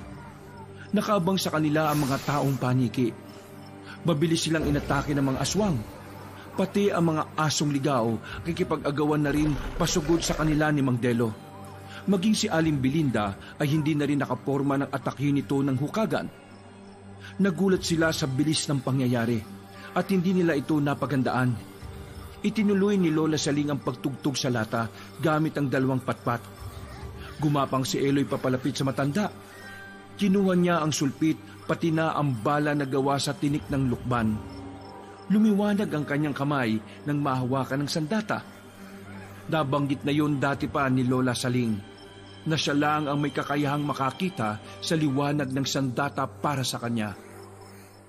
Magsisisihan niyong bumalik pa kayo sa barangay na to. Wala kayong kadala-dala matapos kong patayin ang una niyong tagapagmana. Ngayon naman ang lakas ng loob niyong gamitin sa akin ang sandatang walang silbi. Tama ng satsat. Hindi ka ngayon makakaligtas sa sandata namin laban sa iyo. Wala na kayong magagawa. Kung dati ay nakaligtas kayo sa akin, ngayon ay sisiguraduhin kong mamamatay na kayo sa mga kamay ko. Pagkatapos yung patayin ang asawa ko at mga anak, ang lakas ng loob niyong bantaan ako. Sige mga kasama, patayin silang lahat. Huwag kayong magtitira. Pasugod itong tumakbo sa gawin ni Mang Delo. Habang hindi iniinda ang tugtog na nililikha ng matanda, pati ang sulpit na ginamit ni Eloy para patamaan ang mga mata ng kalaban, ay baliwalang hindi rin ito pinapansin. Hanggang makalapit ito sa nakatayong si Mang Delo na panay ang wisik ng langis sa ibang alagad ng hukagan. Saktong makalapit ang pinuno ay tinabig ng halimaw ang boteng hawak ni Mang Delo. Saka sinuntok nito ang sikmura ni Mang Delo. Pasadsad itong bumagsak sa lupa at natapon ang kaunting langis sa boteng hawak nito. Mabilis ang ginawa nitong pagbangon at gumanti ng suntok sa pinuno. Sinalubong nito ng sipa ang muling pag-atake ng aswang na hukagan. Maging si Aling Belinda ay walang tigil sa pagpapalipad ng palaso sa ere. Isa-isang bumagsak sa lupa ang mga asong gubat na tinamaan ng pana sa pagitan ng mga mata. Asintadang walang palya ang bawat pag-atake ni Aling Belinda. Lahat ay bumabagsak sa damuhan habang bumubula ang bibig. Nagkikisay na parang nakainom ng lason. Maya-maya pa ay umalingaw-ngaw ang pagsambit ng orasyon ni Lola Saling kasabay ng tunog na malakas na pagtambol nito sa lata. Nagkagulo ang mga nilalang na umatake sa kanila. Hindi maintindihan kung saan pupunta. Sa malasay, hindi na nito maigalaw ang mga katawan. Binanggit ni Lola Saling ang isang orasyon na siya lang ang nakakaintindi. Parang musikang sumasabay sa hangin ng tunog ng orasyong nakapagpatigil sa paggalaw ng mga hukagan. Bumulwak ang dugo sa tenga, ilong at bibig na parang nasasaktan sa tunog ng kanilang naririnig. Animoy isang kutsilong ibinabaon sa loob ng tenga ang klase ng sakit na naririnig nito. Lumiliwanag ang mutyang nasa bulsa ni Lola Saling at nakita yun ni Eloy. Dahil parang may sariling isip na parang hinahatid ng hangin ang mutyang may kulay pulang liwanag. Papalapit sa kanyang kinaroroonan. Halos manlaki ang kanyang mga mata nang tumapat ito sa kanyang noo. Saglit siyang natulala na parang matagal na siya nitong kinakausap. Nakita niya ang pagbilog ng buwan at ang unang palatandaan ng pagsali ng mutya sa kanya. Biglang naramdaman niya ang pagdikit ng pulang ilaw sa kanyang noo at bigla siyang nakaramdam ng kakaibang lakas. Luminaw ang kanyang paningin. Nawala rin ang sakit ng kanyang katawan. Ikaw lang ang nakakakita sa mutyang nagbukas ng iyong ikatlong mata. Gawin mo na ang paggamit ng sulpit habang hindi pa nila maigalaw ang kanilang katawan. Ngayon ko lang napagana ang bisa ng tambol, kaya sige na, patamaan mo silang lahat sa leeg. Ganun nga ang ginawa ni Eloy. Kahit napuno ng katanungan ng isip niya, maging ang mag-asawa ay nagpatuloy sa pag-atake sa mga kalaban. Para silang nagtatabas ng tubo sa mga nilalang na nakatayo lang. Pagtapat nila sa pinakapinuno ay bigla itong nag-anyong paniki. Lumipad ito sa ere para tumakas. Naiwan ang mga alagad nitong isa-isa nilang pinatay, gamit ang pana, sulpit at ang langis ni Mang Delo. Sinigurado nilang walang matitirang alagad ang pinunong nakatakas. Kasabay ng pagtigil ni Lola sa pagpukpok sa lata, ay natumba ito sa damuhan. Kaya nawala ang atensyon ni Eloy sa mga kalaban. Agad niyang nilapitan na matandang mabilis na nawala ng malay. Bumundulang kaba sa kanyang dibdib nang makitang may dugo ang tenga nito. Katulad kanina habang ginagamot siya nito. Nangyayari yon sa matanda kapag pinapatunog nito ang tambol. Hindi niya tuloy maiwasan ang hindi malungkot. Sa isip niya, anong koneksyon ng dugo sa tunog na nililikha ng lata? Dala na matinding pag-aalala, nakalimutan ni Eloy ang mutyang dumikit sa kanyang noo. Mabilis na binuhat ni Mang Delo si Lola Saling at dinala sa bahay nito. Hindi mapakali sina Eloy, Aling Belinda at Mang Delo sa walang malay na rin na si Lola. Kung ano-ano na ang ginamot ni Mang Delo para lang bumalik ang malay na matanda. Pero nanatili itong tulog na parang lantang gulay. May timang labi at biglang tumanda ang itsura. Bakit po nagkaganyan si Lola? Pagkatapos pong lumipat sa akin ng maliwanag na kulay pulang mutya, ito po bang epekto ng pagkawala ng mutya sa kanyang katawan? Mamamatay na po ba si Lola? Huwag ka mag-alala. Makakabawi rin ng lakas si Lola Saling.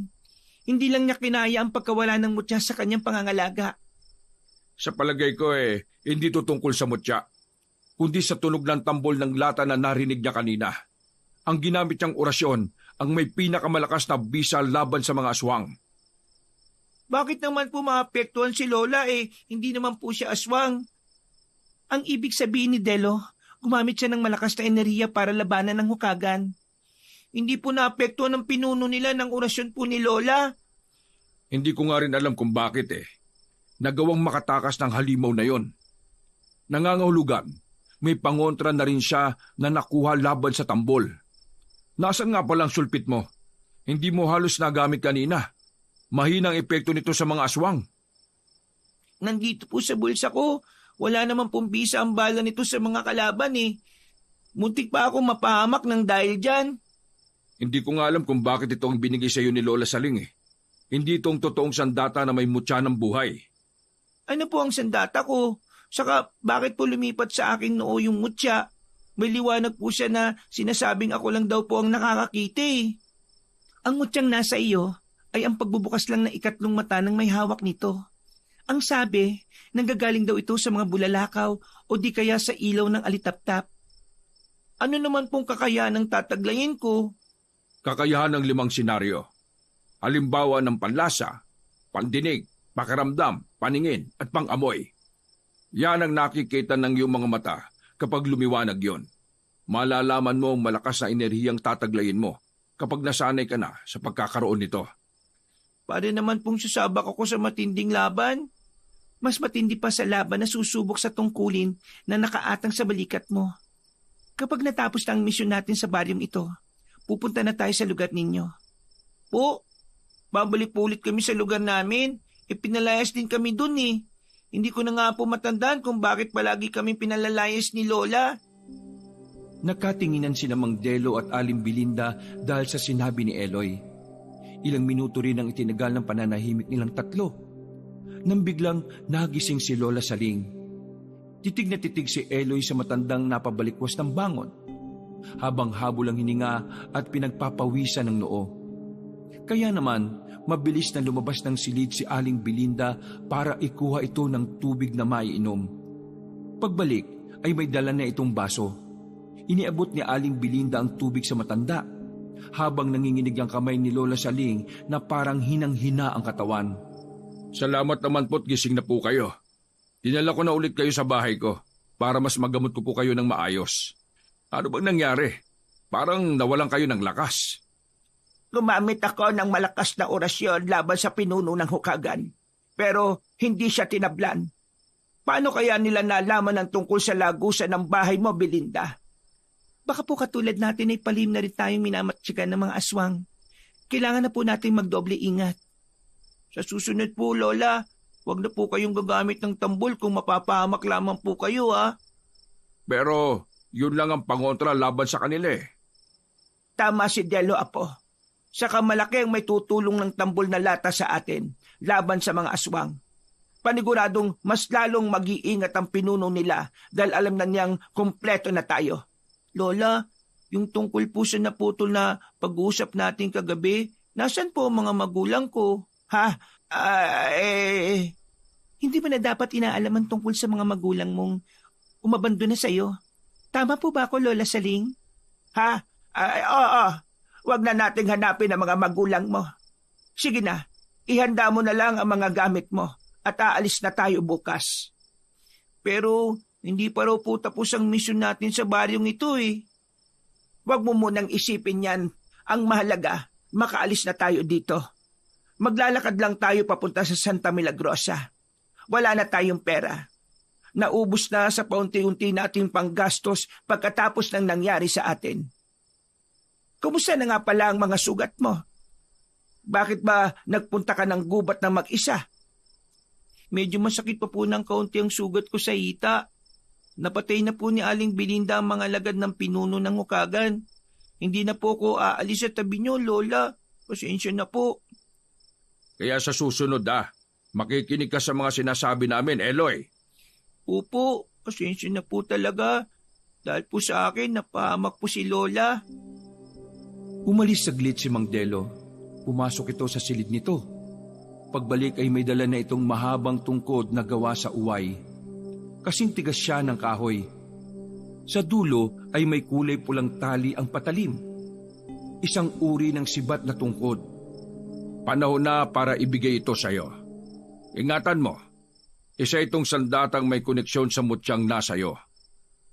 Malalaman mo na kung sino ang halimaw na umatake sa atin kagabi kapag nakita mo na ang hindi namin nakikitang mga ordinaryong tao. Pero sa umaga, kapag may araw, walang bisa ang mutya. Kaya kailangan mo pa rin maghintay sa pagdilim. Malalaman pa rin natin na siya ang halimaw dahil sa mapupulang marka na may iwan sa kanyang balat. Dahil sa tambol na lata. Kung minsan, ang kapangyarihan ng mutya ay gumagana kahit sa araw, depende sa paggamit nito. Ano pong ibig niyong sabihin? Ang epekto ng tambol ay maraming kakayahan, tulad ng pulang marka sa balat ng aswang na nagpapanggap na tao sa araw. Tingnan ko lang kung makakatakas pa siya. Siya ang... Lola! Nakita ni Eloy kung paanong umiling na magkakasunod si Mang Delo. Parang sinadya nitong putulin ang sasabihin ni Lola Saling. Hindi niya maiwasang sumama ang loob dahil nahahalata na niyang may itinatago sa kanya ang mga taong nakapaligid sa kanya. Nagsisimula na sanang magtanong si Eloy nang bigla silang nakarinig ng pagtawag ng lalaki sa labas. Boses ni Kapitan Tano at kasama ang mga taong bayan, pati na ang mga tanod nito. Delo! Lumabas ka dyan! Ilabas mo ang maglola! Mabilis namang hinarap ni Mang Delo si Kapitan Tano.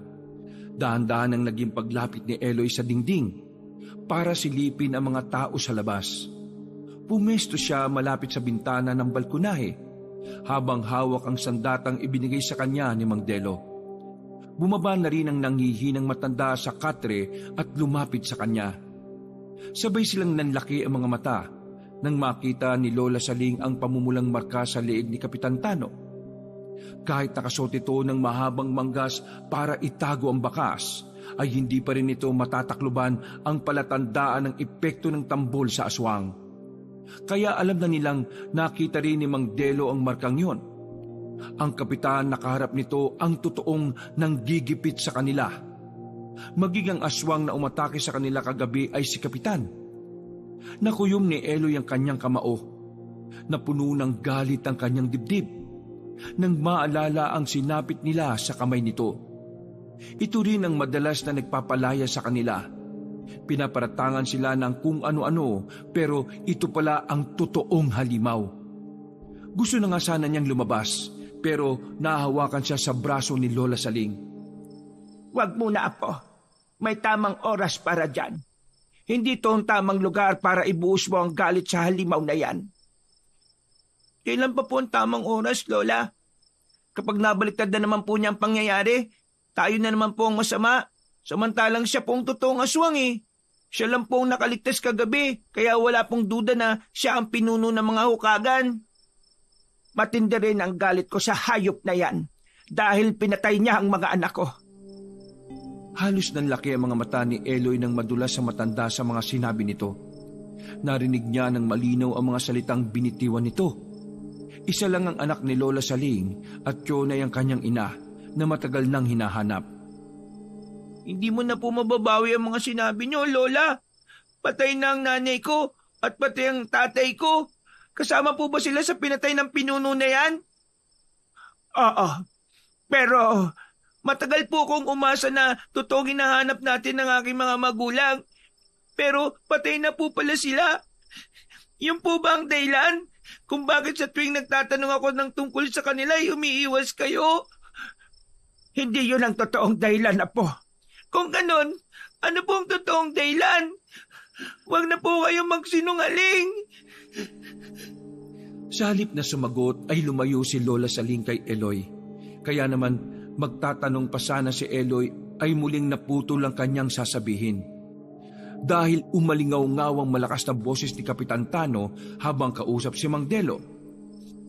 Naparito lang kami para ipakita ang katawan ng baboy Ramon na ito. Natagpuan namin wala ng laman loob ang hayop. Kawawa naman ang mga alaga ng kalikasan. Sinasabi ko na aswang talaga ang pinatuloy mo sa bahay mo, Delo. Kaya kung patuloy kang magmamatigas, mapipilitan kaming pati ikaw ay dapat na naming palayasin sa baryong ito. Subukan mo lang na magkaalaban na tayo kung sino ang totoong aswang sa atin. Nang malantad na sa mga tao kung sino ang nagpapanggap sa ating lahat. Ano ba pinagsasabi mo? Huwag ka na magmaang-maangan pa. Kitang-kita na namin ang ebidensya. Mga kasama, naghahanap na mapagbibintangan ng lalaking ito. Papayag ba kayong ganituhin ang inyong butihing kapitan? Talaga palang sagad sa buto mo kasi sinungalingan mo. Isa kang kampo ng kadiliman. Kasabay ng sigawan ng mga tao na palayasin sina Lola Saling at Eloy, ay pinaulanan nito ng bato ang bahay ni Mang Delo. Sa galit ni Eloy, dinampot niya ang tambol at pinatunog yon sa loob ng bahay. Sakalang tumigil ang mga tao sa pagwawala. Kusang lumabas si Eloy para harapin ang taong bayan. Naggalit na galit sa kanila kahit wala naman silang ginagawang kasalanan. Ilalantad ko na po ang pagkatao ng iniidolo niyong kapitan. Siya ang totoong aswang. Mabilis niyang pinukpok ang tambol na lata gamit ang 2 patpat. Umalingaw-ngaw ang tunog nito na nagpatahimik sa mga tao. Habang ang mga kamay ay may mga tangan pa rin na bato.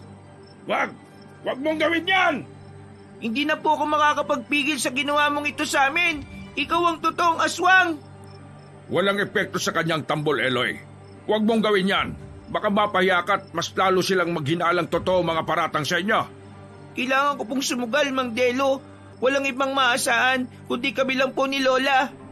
Natandaan ni Eloy ang malakas na pagsambit ni Lola Saling ng orasyon. Kaya naman ginaya niya yon ng sarili niyang lengguwaheng pumapasok sa kanyang isip. Sa tulong ng mutyang nasa kanya, sa pagpukpok niya ng tambol ay napataklob ng tenga si Kapitan Tano.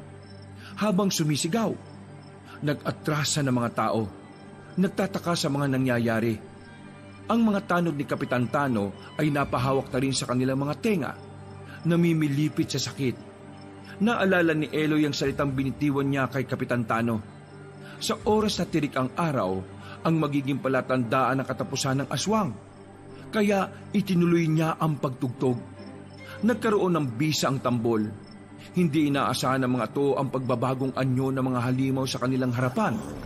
Walang gustong magsalita na ang tanging maririnig lamang ay ang malalakas na alulong ng mga aswang.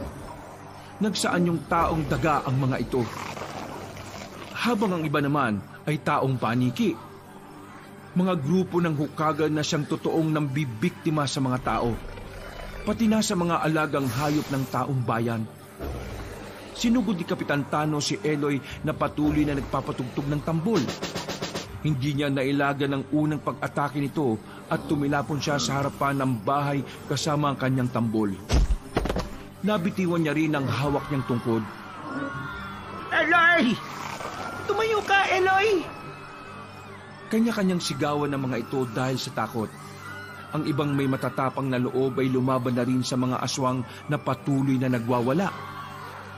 Nahablot ng isang hukagan ang babaeng nang buhos sa kanila ng tubig. Wala nitong awang winakwak ang tiyan habang hinuhugot ang mga laman loob. Parang nawala ang mga tanod sa kanilang mga sarili at tuluyan ng naglantad ng pagkatao sa mga nasasakupan nila. Habang si Kapitan Tano sa itsura nitong taong paniki ay umalngaw-ngaw ang matinding amoy ng nabubulok na laman ng tao, halata sa nila lang ang pagkapaso sa init ng araw. Hindi ko na ito mapapalampas. Pinatay mo ang mga magulang ko. Mag-iingat ka, Eloy. Gamitin mo ang tungkod! Bilisan mo! Habang abala ang mga tao sa pakikipaglaban sa natitirang hukagan, maging sina Mang Delo at Aling Belinda ay abala rin sa pag-asinta ng pana sa mga katawan ng aswang. Pinilit ni Eloy na tumayo. Mabilis nang dinampot ang nabitiwang tungkod at iwinasiwas niya sa ere ang sandata. Naramdaman ni Eloy ang pagliwanag ng kanyang noo. Alam niyang nakita rin yon ni Kapitan Tano, kaya't napaatras ito habang nanginginig ang tuhod. Paanong nangyaring nagkabisa ang mga sandata at mutya sa umaga? Hindi ito maaari! Dahil ang kabutihan ang siyang pinapakinggan ng kalikasan. Natatandaan niyo po ba ang sinabi ko? Papabor sa akin ang kalikasan sa pagtugis sa mga katulad ninyo. Tandaan niyo po yan. Mamamatay din kayo sa oras at tirik ang araw kung saan magaganap po ang mga imposibleng mangyayari sa buhay ninyo. Ang kamatayan ninyo. Hetong sa inyo! Kasabay ng paghampas ni Eloy sa ere ng tungkod at sa pag-ikot ay tinamaan ng pinuno sa balikat. Umalingaw-ngawang malakas nitong sigaw. Parang ramdam na ramdam ni Eloy kung gaano kasakit ang sandatang tumama sa katawan nito. Nakita niyang nag-iwan ng malalim na sugat ang talim ng kanyang sibat sa balat nito. Sumuka ito ng dugo. Lumabas ang maiitim na likido sa tenga nito. Inulit ni Eloy ang pag-atake sa katawan ni Kapitan Tano. Pinatamaan niya ito sa ulo na lalong nagpaluhod sa lupa sa halimaw. Pinilit nitong tumayo, pero lumapit na si Mang Delo at binuhusan na ito ng langis na lalong nagpalitaw sa malalagari nitong mga ngipin. Dahil sa matinding sakit ng pagkapaso, malakas na napasigaw si Kapitan Tano. Hindi pa nasiyahan, inasinta naman ito ng pana ni Aling Belinda. Naluluhang nilapitan ni Lola Saling ang pinuno ng aswang at dinampot ang tambol sa kapinatugtog yon malapit sa tenga nito. Para sa aking anak na pinatay mo, mamamatay ka na! Sa saliw ng tugtog ng tambol na gawa sa lata, Umalingaw-ngaw ang tunog sa buong baryo. Natumba ang mga hukagan kasama si Kapitan Tano. Tumitirik ang mga matang nahiga sa lupa. Habang nagkikikisay na parang nalalason, bumubula ang bibig na walang tigil ang paglitaw ng mapupulang marka sa mga katawan. Indikasyon ng pagkapaso ng mga aswang. Tuluyan nang nawala ang kanilang mga kakayahan at unti-unting nagbalik sa totoong itsura. Isang maliit na patay na paniki si Kapitan Tano. Habang ang mga kasamahan naman itong mga tanod na may tama na mga bato sa katawan ay ang maliliit na kulay itim na daga. Tumayo si Eloy at taas ang noo na humarap sa mga tao. Ipinakita niyang nagkamali ang mga tao sa paratang sa kanila. Bukod pa roon ay napalaya niya ang taong bayan sa huwad na kapitan. Lahat ay hindi makatingin ng diretsyo kay Eloy at Lola Saling. Ngayon po'y alam na ninyong walang may dudulot na kabutihan ng panghusga ninyo sa mga tao, hindi po ba? Dapat ay alam nyo ito dahil matatanda na po kayo. Bakit ako ba po ang nakatuklas sa kanila?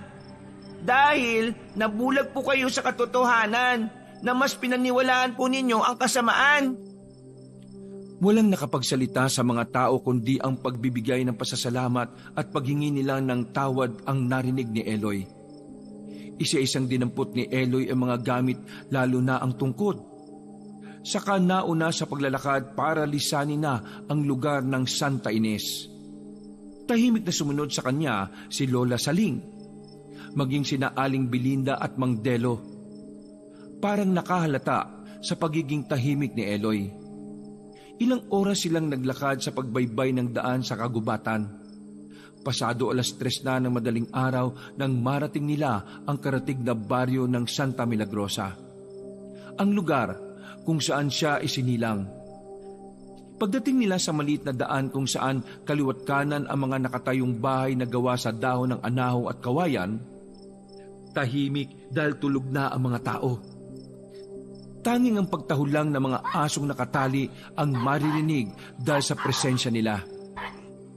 Naramdaman ni Eloy ang pagod, pati ang pananakit ng kanyang dating mga sugat.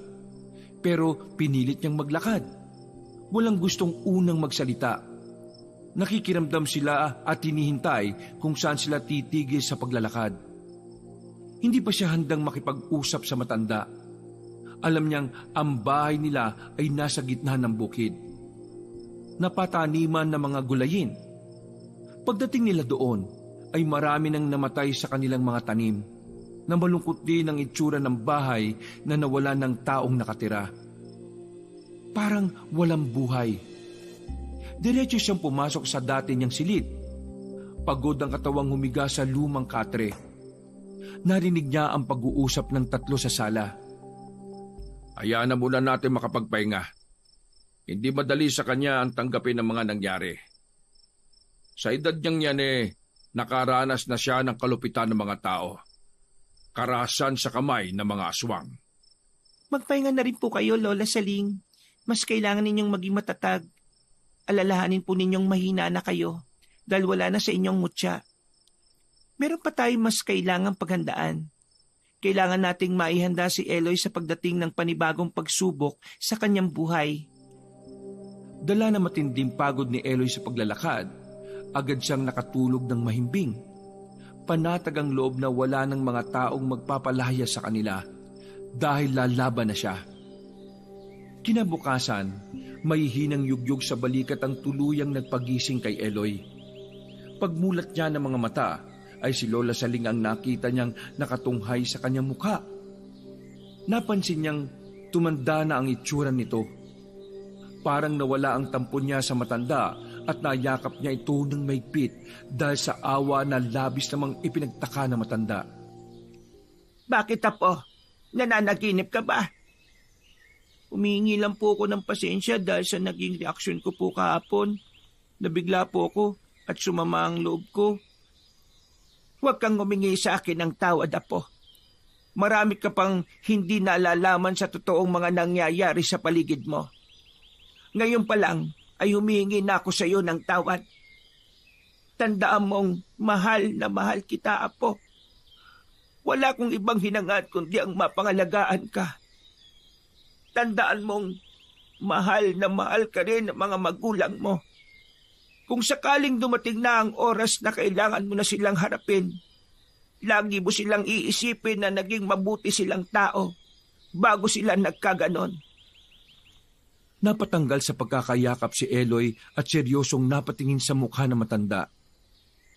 Ang mga nabibiktima ng kagat ng hukagan ay nabubuhay sa pagkakataong isa na silang halimaw. Walang nakikilala, walang kakayahang magpalit ng anyo bilang isang tao. Nagtatago sa kabundukan para mambiktima at sila ang pinakahuli mong misyon, Apo. Misyon?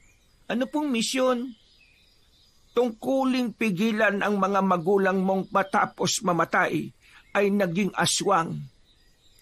Lola, ang patay ng sarili kong mga magulang? Ang masakit na katotohanan, Apo. Sa parte ng pagiging antingerong mga ngalaga sa mutya. Lola, bakit po ako? Bakit ang katulad kong bata ang kailangan gumawa nito? Hindi ko po kaya, Lola. Alam niyo kung gaano ko nasabik na mahanap sila. Tapos, ito pa po ang paraan ng pagkikita namin. Hindi, Lola. Ayaw ko na po sa mutya. Bawiin niyo na po ang mutya. Sige na po, Lola. Nagwala si Eloy dahil hindi niya matanggap ang mga natuklasan. Kaya naman nakakuha yon sa atensyon ni na Aling Belinda at Mang Delo na nag-uusap din sa labas. Napalapit sila sa kwarto ni Eloy kaya alam na nilang batid na ni Eloy ang tungkol sa huling misyong gagampanan. Kahit ayaw mo, kusa ka nilang hahanapin. Maamoy nila ang mutyang nasa iyo. Papatayin ka nila, Eloy, para makuha ang mutya ng buhay na magbibigay sa kanila ng mahabang buhay. Hindi po totoo ang mga sinasabi ninyo. Baka sa mga mukha ni na Aling Belinda at Mang Delo ang awa para sa kanya. Bago napunta sa iyo ang mutya, napunta muna sa akin ang mutya.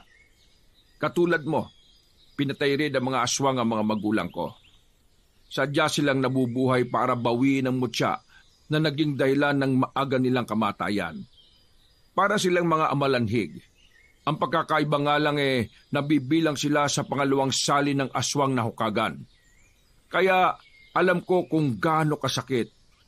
Kaya tatagan mo ang sarili mo. Yan ang nakatakda sa batang tagapangalaga ng mutya. Iniiyakan na lang ni Eloy ang mga natuklasan. Hanggang pagsapit ng gabi, mabilis ang pagbundol ng kaba sa kanyang dibdib. Dahil anumang sandali ay makakaharap na niya ang mga magulang. Nagkaroon ng linaw sa kanya ang naging dahilan ng mga tao kung bakit sila madalas palayasin ni Lola. Dahil batid nila ang tungkol sa mutya at kung anong klaseng bata siya. Ang pagkamatay ng mga alagang hayop sa paligid ay kagagawa ng mga magulang niyang nakasunod sa kanya. Nakuyom niya ang palad habang lumuluhang nakaupo sa unahang baitang ng hagdan. Hindi niya alam kung paano niyang malalampasan ang malupit na pagsubok. Nagdala si Mang Delo ng pain na buhay na baboy ramo sa labas ng bakuran. Habang si Lola Saling at Aling Belinda ay nakapwesto na sa itaas ng puno sa sanga, nakakubling naghihintay sa pagdating ng dalawang hukagan. Nanginginig ang mga kamay ng matyagang naghihintay si Eloy sa pagdating ng kanyang ama at ina. Maya-maya pa ay dumating ang may nakakatakot na itsura ng mga nilalang. Mabalahibo ang katawan na mukhang daga.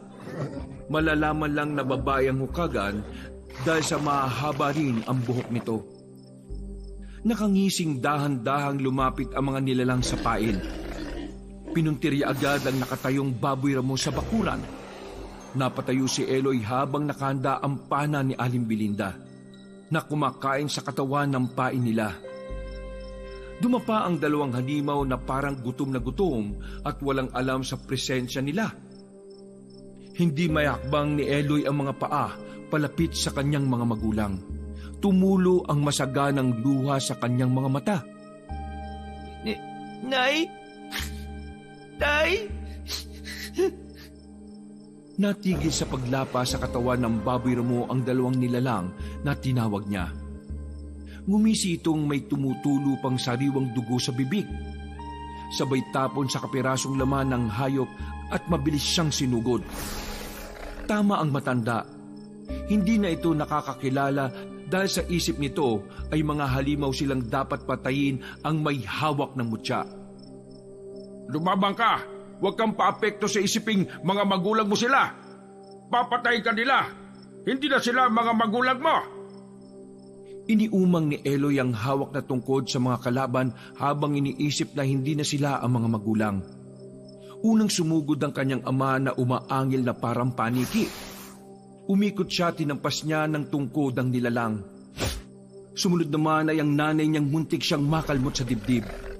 Lumiwanag muli ang mutya at sa paghampas niya sa katawan ng kanyang ina habang panay-agos ng mga luha niya, ay gumuhit ang sugat na tinamaan ng tungkod sa katawan ng kanyang ina.